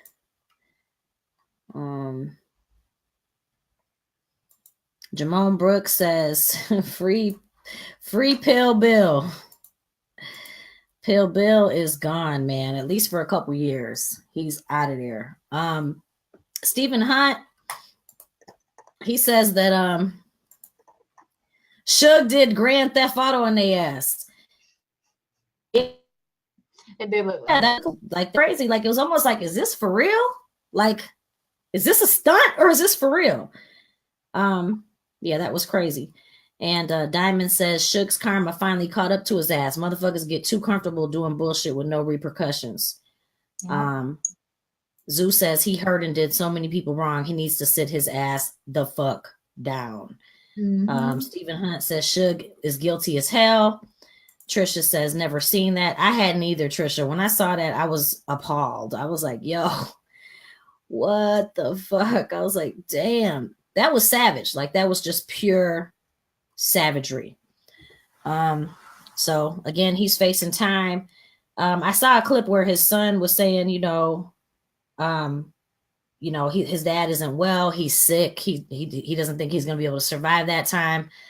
I guess we'll see, and it's crazy because you got Bill Cosby, he's going into prison and he's blind now, pretty much disabled. Suge Knight has all kinds of health issues and he's getting his time. Like, karma's a motherfucker, man. That's all I can say. That's all I can say. Now, I thought this was so dope, and I'm sure everybody saw this because so many people follow this man, but I had to show it because I just thought it was so dope, and I just feel like he's such a dope dude. And you probably saw this too, Amber, but I'm just going to play it for the people. Give me just a second here. Did you guys see Will Smith bungee jumping? Did you see Will Smith bungee jumping? Mm-hmm. For his birthday, for his 50th. He said 50. He said every single day he's gonna do something. I love it. Yeah, I like Will Smith is, of course, like the new star of Instagram. Everybody's like, yo, he's the dopest person on Instagram. And he's such a fucking movie star. Like, he just lives this life. He does whatever the fuck he wants to do. And I just thought it was so dope seeing this. Like, when I saw this, I actually teared up. And I was like, why the fuck am I crying? Because this nigga bungee jumping. Like, why am I tearing up at this nigga? Like, I'm like, I really need to get out. This is bad. This is really bad. Like, why am I fucking happy about this nigga bungee jumping? I don't know. It just seemed like he was so free. And I'm not going to play the whole thing. I'm gonna let me see if I can just get to like where he was getting ready to jump. Probably like right around here. Oops. I feel like bungee jumping on a plane is quick because you're not skydiving and you're not bungee jumping off a bridge. You're bungee jumping off a plane, and that's a whole nother level of fucking crazy. Mean, even when he was just coming up on the like when he was holding on to the side of the helicopter, I was nervous. Like, nigga, you're gonna fuck. Like, dog, what are you holding on to? Like, I was so nervous for him. You know what I'm saying? But I mean, it was just so dope. So, man, Will Smith, you're that guy, man.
I mean, you just gotta love Will, man. Yeah. But look at Willow and Jada, like they're so proud. You can see on her face, they're just like, yeah, like I peeped Jada. She was crying. She was doing me. I ain't even married to the nigga. I'm crying. Yeah. Shit, I ain't even married to this motherfucker. He had me crying and shit. Especially when he was like, yo, this is so beautiful. I was just like, I mean, look at this dude. This is gorgeous. Look at this motherfucker. He's such a fucking rock star. Yeah. Zeus said Will is to us what Bill was supposed to be. A positive, hardworking, loving, inspirational African-American man loved by many. Say that, Zeus. And it's not a character he plays on TV. This is like his life. Say it, baby. You ain't lying. You ain't lying. I love it. And I feel like, well, so do you ever watch Jada's Red Table Talks? Nah, I think I caught like maybe one, like a part of one episode, but I don't watch the show though. Yeah, caught a couple of them. Like, they're really dope. I mean, just the whole family seems to live like really authentically. Like, they're just out here like, yo, we're not perfect. We fuck up. Right. It is what it is, but like, we're trying our best. Here it is. I love it. Yeah, so dope. Like, just dope. I mean, would you do that? Would you bungee jump off the Grand Canyon? You know, like, not right now. But I mean, I'd like to think that maybe like for my 50th birthday or maybe my 80th when I'm already like, fuck it. It's like, I've lived the life. I die. Yeah. Right. But I feel like at 50 though, he's already lived so much life that he's probably like, man, I really couldn't ask for more. Let me just go on ahead and really feel what it's like to live. Yeah. I mean, he's done everything. You know what I'm saying? Thomas Cage says Will is dope. He is, man. He's so fucking dope. Like, y'all, this is the Fresh Prince of Bel-Air. You know what I'm saying? That we grew up to love. And he is an example. Like Zeus said, that was so important that she said that. He is an example of a family man, someone that we could look up to. And I think that's why he has so much love on Instagram. People are just like, yo, you know, people strive to be him and, you know, and do the things that he does. So super dope. I thought that was pretty cool. And he's definitely living his best life for sure. All right. Now, I have an offer from someone. All right. If anyone is interested and wants a psychic reading, do you want a psychic reading? If you want a psychic reading, we have someone that does psychic reading. So you would send your date of birth, time of birth, if you have it. If you don't have the time of birth, that's fine. Date of birth, they need that. And your question to opensomeminds@gmail.com. And what we're going to do, and I'm just trying this out for the first time, but what we're going to do is I'll pick one or two questions. I'll send it over to Pope J, and Pope J will have an answer for you. So for the next week's show, I will have your answer, and it just depends on you know, who we end up picking. But just send in, you know, if you want a question answered, you want a psychic reading, again, send your date of birth, time of birth, and your question to opensomeminds@gmail.com. We'll get your question over to Pope J. Hey, if you want to know if your dude is cheating on you, all right, you want to know if you're going to get, if you're going to be financially stable by next year, if you want to know, you know, whatever you want to know, let me know. The only thing don't do is don't send me. I had this one guy, he literally sent me like 16, 17 teams and was like, ask him what the scores are going to be for each game. And I'm like, okay, hold on, nigga. That was smooth. Okay, now we can't do all that now shit, you know what I'm saying? But yeah, so, you know, wait, have you had the reading done yet or before? I have not personally. Now I have had the person tell me things, but I haven't sent them my information and stuff like that. Do you believe in that stuff? Yeah, I don't know. You know, he's actually a reader. He does readings for my company. There's a lot of people that pay for that service. And so he's actually someone who does that. So, you know, I don't know. It'd be interesting. I should have him do me a reading just to see what he says, but you should bring him on and do it live. Yeah, I don't really get off into it, but you know, hey, who knows? Some people are into it, you know what I'm saying? So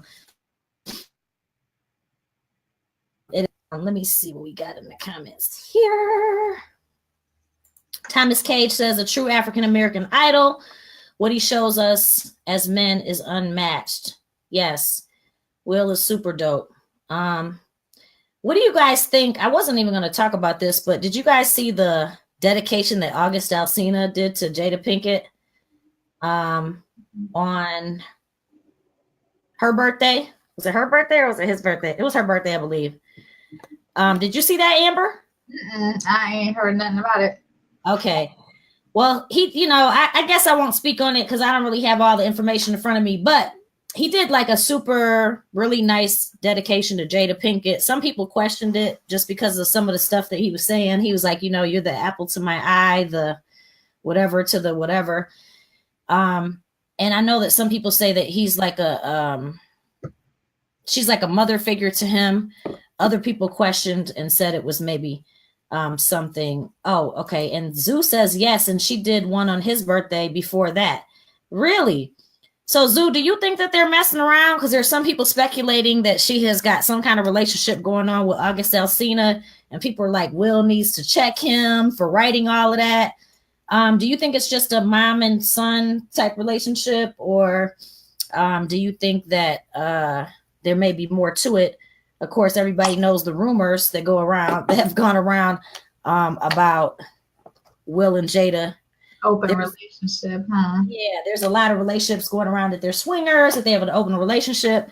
So I feel like Jada's too motherly. I feel like that's more of a mother son-ish type of bond. Yeah, I can't see them messing around like that. I don't think it's nothing like that. Mm-hmm. Yeah, Zoo says he was on Red Table Talk with her and her mom, and it made me think that she is just really nurturing towards him. Mm-hmm. Okay. Thank you, Steve. I appreciate that. I got to hear you play the guitar because I know you probably dope as hell now. I know when I first met you, you were just starting. So I know you're like phenomenal now. I got to check you out. So yeah, that's that. Now, this next story is not a story that anybody, as far as, let me just say, I don't think people are putting this together, but I see it happening, and I wanted to touch on it just briefly. I wasn't going to talk about it, but to me, there seems to be a smear campaign, what I believe is a smear campaign going on with Drake.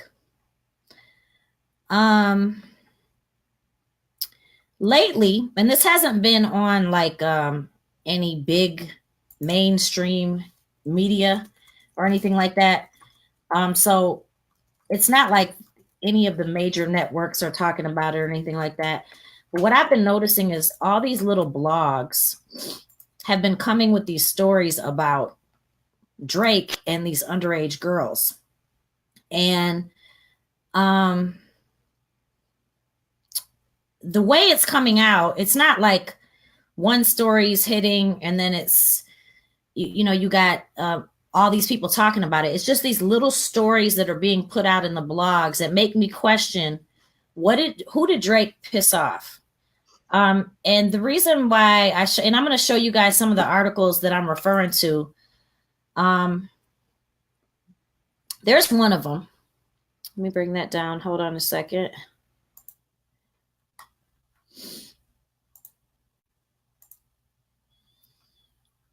Let's see if I can take this off the screen. Okay. So this one they talk about, was he dating Haley Baldwin? Was he grooming her, before? And they, with the whole Haley Baldwin thing, they said that he met her when he was 15 and then he ended up dating her when she turned 18. Okay. There's another article that just came out, and all these articles are coming out within, they all came out within the last week or so, which is why I feel like there's a little campaign going on. All right. This particular article is this chick, Millie, I think her name is, I forgot her last name. What is it? Millie Brown. And they talk about, does she have an inappropriate relationship with him because he's been texting her and blase splee, and she came out and said, it's, we're just really good friends. He gives me advice on dating, things like that. And then you have this article that came out where this chick, Bella, forgot her last name. I can't see this right here, so I can't tell you what it is right there. But anyway, she was seen with him, and I think she just turned 18. They're saying that he had a relationship with her since she was 15. Again, all of these stories came out within the last week or two. I just think it's interesting that they're all coming out at once. You know, he also there was the heart transplant patient who, you know, he went and saw, which I thought was so cute. She was so happy that he had came and saw her. And apparently he got her an iPhone so she could keep in touch with him. And they're like, you know, he has no business getting her an iPhone. I didn't look at it like that. I just kind of looked at it like she probably didn't have a phone. He's like, you know, I'm gonna buy you an iPhone. You can call me whenever you want. Some people are saying it's borderline creepy.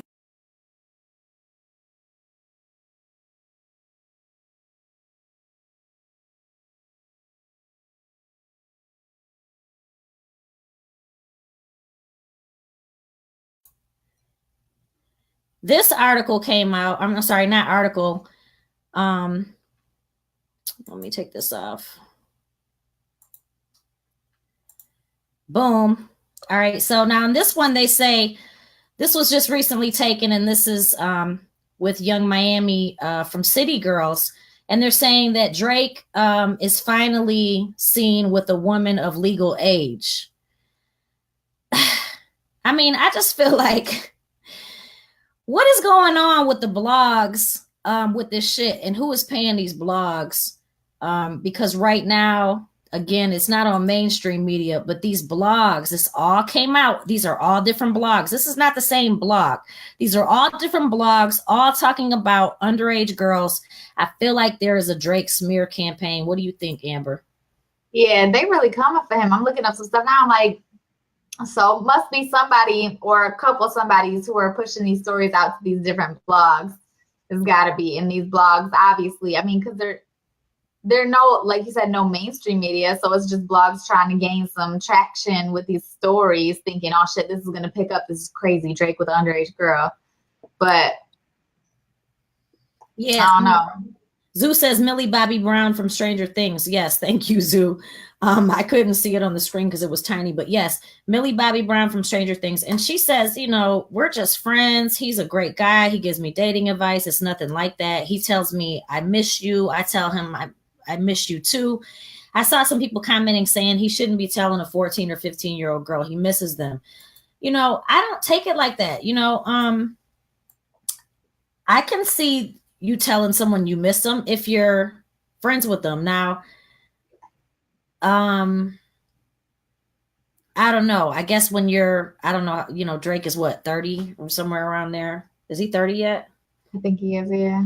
And you're telling a 15-year-old girl you miss her, maybe inappropriate. But I just don't look at it like that. You know, Drake likes thick, big booty strippers. I don't think he likes little girls, but I think that they are. He's 32. Yeah, about 32.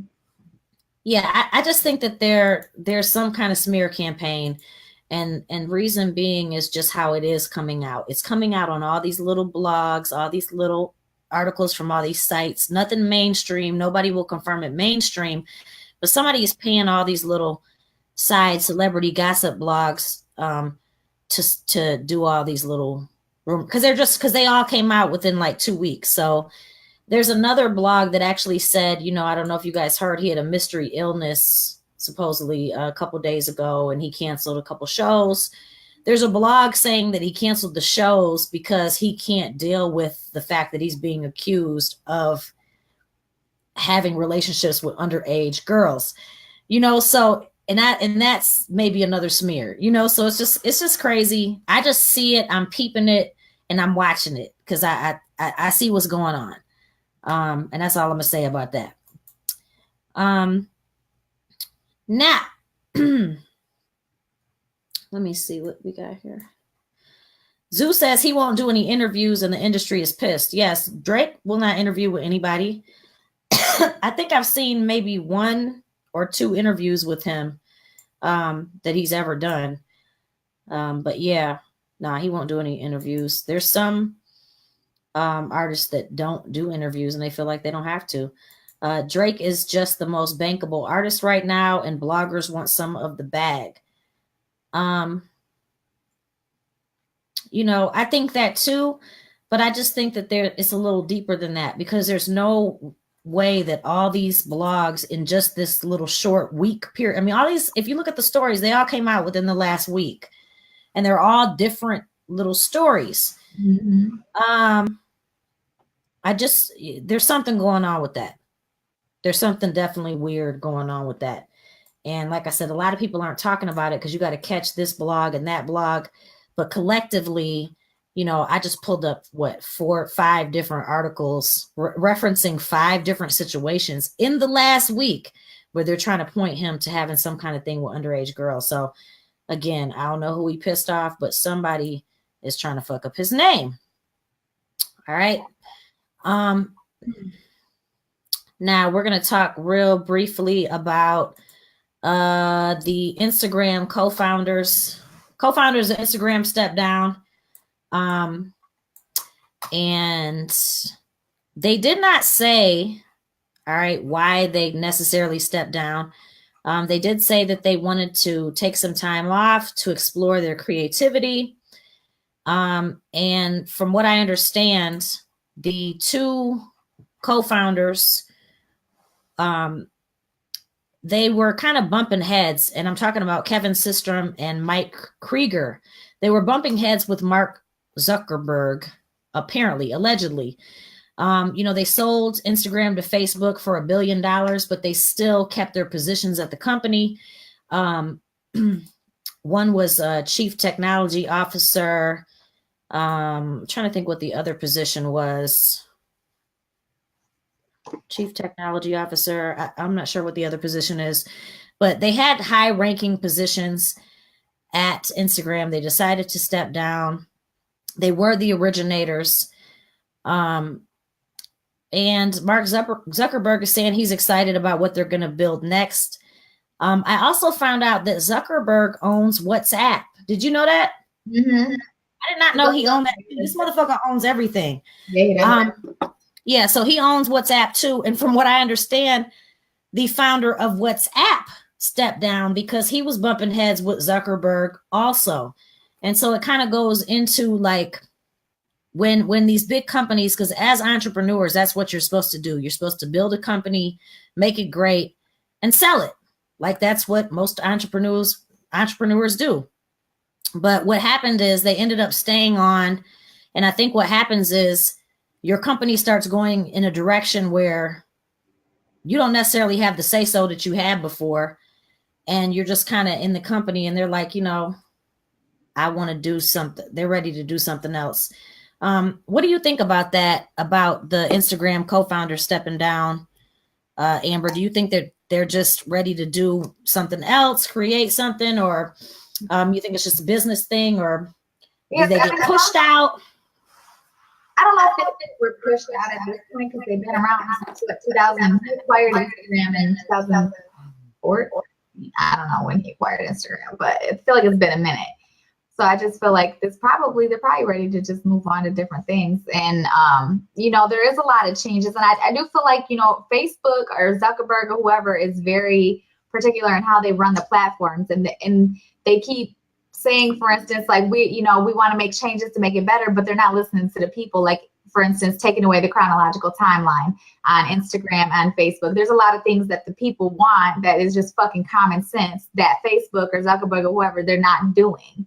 And so I would imagine that being a co-founder of Instagram and I don't know what the hell they want, but I would imagine they have different ideas, and they're probably just like, fuck it, we'll leave and we'll go invent another app or, do our own thing, pursue other opportunities, get creative. Yeah. Mm-hmm. Keno says it's a lot of lawsuits coming Facebook's way and they don't really want to be a part of that shit. I feel them. I read that also, Keno. There's a lot going on with the Russian investigation and all that shit with tampering with the election. And they're like, yo, we're out. We're just going to create some other shit. We created Instagram We made $1 billion off of that. We can create something else, you know, and that's what entrepreneurs do. So it'll be interesting to see what they created. I mean, you've seen how big Instagram is. And now, of course, Zuckerberg owns all that shit. Facebook, Instagram, WhatsApp. Like, he controls it all. You know what I'm saying? And speaking of companies acquiring things, Michael Kors is buying Versace for $2.1 billion. And I thought that was interesting because, you know, I didn't know that. Well, first of all, I didn't know Michael Kors had bread like that. Same thing I thought. I was like, how the hell is Michael Kors acquiring Versace? Like, wait, what? I mean, Michael Kors got them little $200 purses and shit. I thought that I didn't know this motherfucker had bread like that, but apparently he bought Jimmy Choo last year for $1.2 billion. Okay, he's got that cake, and then he turns around and he's buying Versace for $2.1 billion. What he is trying to do is Michael Kors is trying to get into the high-end game. He's trying to get in the high-end fashion game. And he actually made history because he's one of the first American companies to be able to get their hands in that umbrella of high-end designer fashion. LVMH pretty much owns all the high fashion brands. You know, they own Givenchy, Balenciaga, Yves Saint Laurent, all those kind of things. So for an American fashion brand to be able to come in and purchase, you know, these high designer brands like Versace, Jimmy Choo, and those kind of things is pretty dope. And they're supposed to be changing the name to Cabri Holdings. I don't know what that's about, but they're changing the name. And again, you know, this is what these companies do. This is what you're supposed to do as an entrepreneur. You start your company, you build it, you sell it.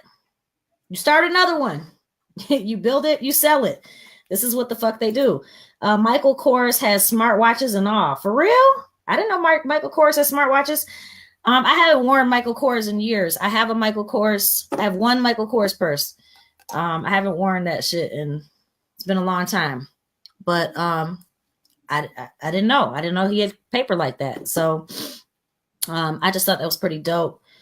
So we'll see how that goes. Somebody said that Versace was going to end up in TJ Maxx. That would be fucking crazy. So, you know, hopefully it doesn't. I know that I do know that the high-end luxury brand game, like last year, it was like valued at $307 billion, and by 2025 it's supposed to be, you know, worth $446 billion. So he's looking at the future. He's looking at the future of high-end fashion, and he's trying to get some of that money.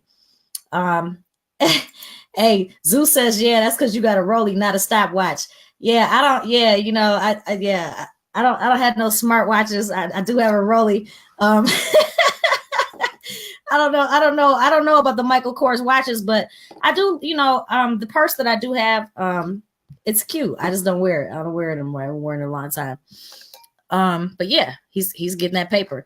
Now, lastly, last little story here before we close out.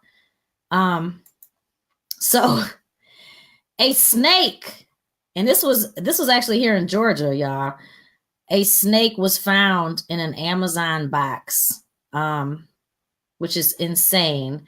So, you know, just imagine you order something from Amazon, you open it up, and a snake falls out. All right. This happened in Clayton County, Georgia.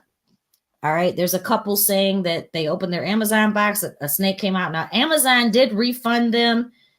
I guess the package that they purchased was $15. So they refunded them the $15, but they had to pay $400 to get the snake removed. So they're trying to see if Amazon's going to reimburse them for that.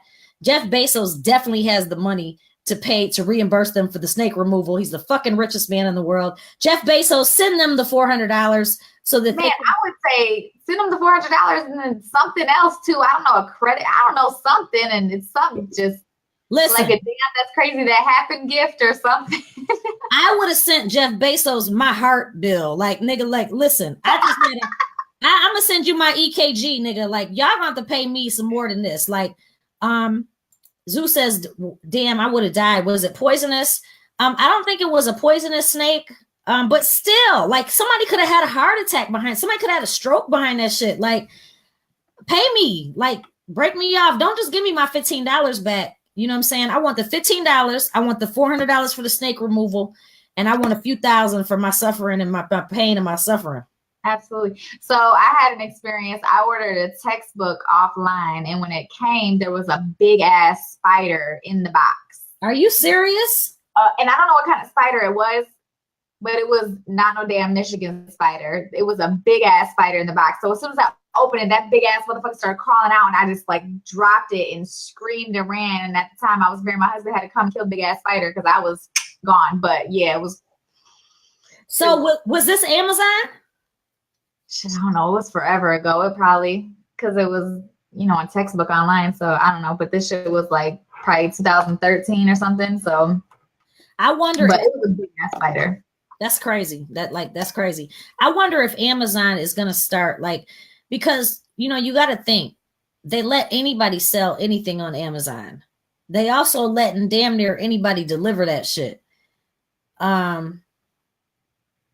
Do you think that there's going to be some problems, like some lawsuits, some things, like people are going to start? I mean, because I just think, like, you know, when you're just trying to get so much money that you're just letting anybody ship anything, like, I think he's going to start running into some shit. Well, I don't know, because I think that the seller, you know, and the buyer, like, they have certain obligations within their own. So I don't know how much Amazon's actually responsible for. Like, I think just in this case, as a good look, just as a, hey, we're a big ass company with a ton of money, and that's crazy that happened to you. Here, let us do this for you. That they should have done that. But I don't think legally they're responsible for that, because it didn't come from Amazon warehouse, unless it did, and then in that case, they're responsible. But if it came from a seller's house, then no, it lies on the seller. But still shipped through Amazon. It comes in an Amazon box. It comes in a, you know what I'm saying? Like, it just seems like they would. It seems like they would still have, like, you're gonna have to pay somebody something. That's crazy. Zeus says, "Damn, they should have Margaret Kavanaugh. They should have called Margaret Kavanaugh." That's funny. No, that shit is like really crazy. I would have freaked out. And I'd be trying to get more than just that that $400 and that $15 back. I need my pain and suffering. I think that's just crazy. So I appreciate everybody for tuning in today. I appreciate my guests. I had Terrell Jones on for a minute. She disappeared. K West was on for a minute. He disappeared. We had K Solo on. That was a blessing. I'm going to bring K Solo back and do a one-on-one interview with him. We couldn't get him on the screen, but he did give us some valuable information. My girl Amber joined me today. You can actually, Amber, you want to tell everybody a little bit more about your podcast? Yeah. So I run a podcast here in Detroit called 30, Flirty, and Thriving, and it's an audio lifestyle series. Essentially, the idea was for it to kind of follow me, but what it's really become, it's a platform for entrepreneurs and artists to showcase their talents, businesses, service, products, things like that. But the focus is heavily based on Detroit in Michigan. It's also heavily based on artists and artistry, entrepreneurs, like I said. So I try to feature like a musician or artist on every show during the break. And then I also have, you know, local artists. Matter of fact, I have an artist from Detroit, but also he lives in Atlanta now that did the intro for the show. So it's really music focused, and you can follow it. It's called 30, Flirty, and Thriving. You can follow it on Instagram. You can download it through the Podcast Detroit network on iTunes or Spotify or SoundCloud or whatever your thing is. And on Facebook, it's just my name. You can check it out. Okay. And so if they go to your 30, Flirty, and Thriving, the link is there, right? To get to your podcast or. Mm-hmm. Yeah. Okay. So and then there's a matter of fact, the easiest thing too is if you go to the website, I have a website, it's called www.thebestamber.com. And not only are all the shows there, so it shows all the shows that we've already done with descriptions of what it's about, and then you just click on it and listen to the show, but you can also click to subscribe to the show from there as well. And then it shows all the other projects and things I'm involved in and working on as well. Dope. So if you guys want to check Amber out, go to her website. You see it on the screen, thebestamber.com.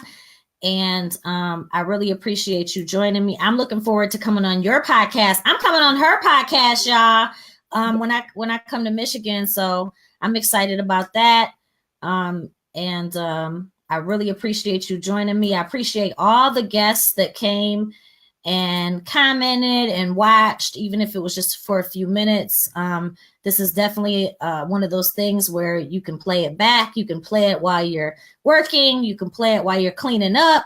You can listen to the whole shit. Again, you are watching Open Minds with Kate Storm. Like the live, share the live, love the live, and fuck with me every Wednesday night. 9:00 p.m. around 9-ish. I should say 9-ish. Yeah, because I try to start on time and then there's always something. So anybody who's in show business, you know how show business goes. It's always show day. Shit's crazy. Nothing ever goes right. That's just how it goes. But and I actually have some big things in the works, man. Major things. I just got a call before this show started. So just stay tuned. That's all I can say. That's all I can say. Stay tuned. I appreciate y'all. And it's another episode of Open Minds. Join us again next week, Wednesday. We'll be talking about more shit. I got a question before we go. Is social media making us depressed? Is social media making us depressed? We're going to be talking about that next week on Open Minds. Catch me Wednesday, 9:00 p.m. Eastern Standard Time. Hey, and if you want to get on the show, holler at me. You know, this show is about getting opinions from all over. You know what I'm saying? So if you want to get on the show, one of the episodes, holler at me. We'll bring you on and let you speak your piece. I appreciate you, Amber, my homegirl from back home. And we out. It's another episode of Open Minds. Peace.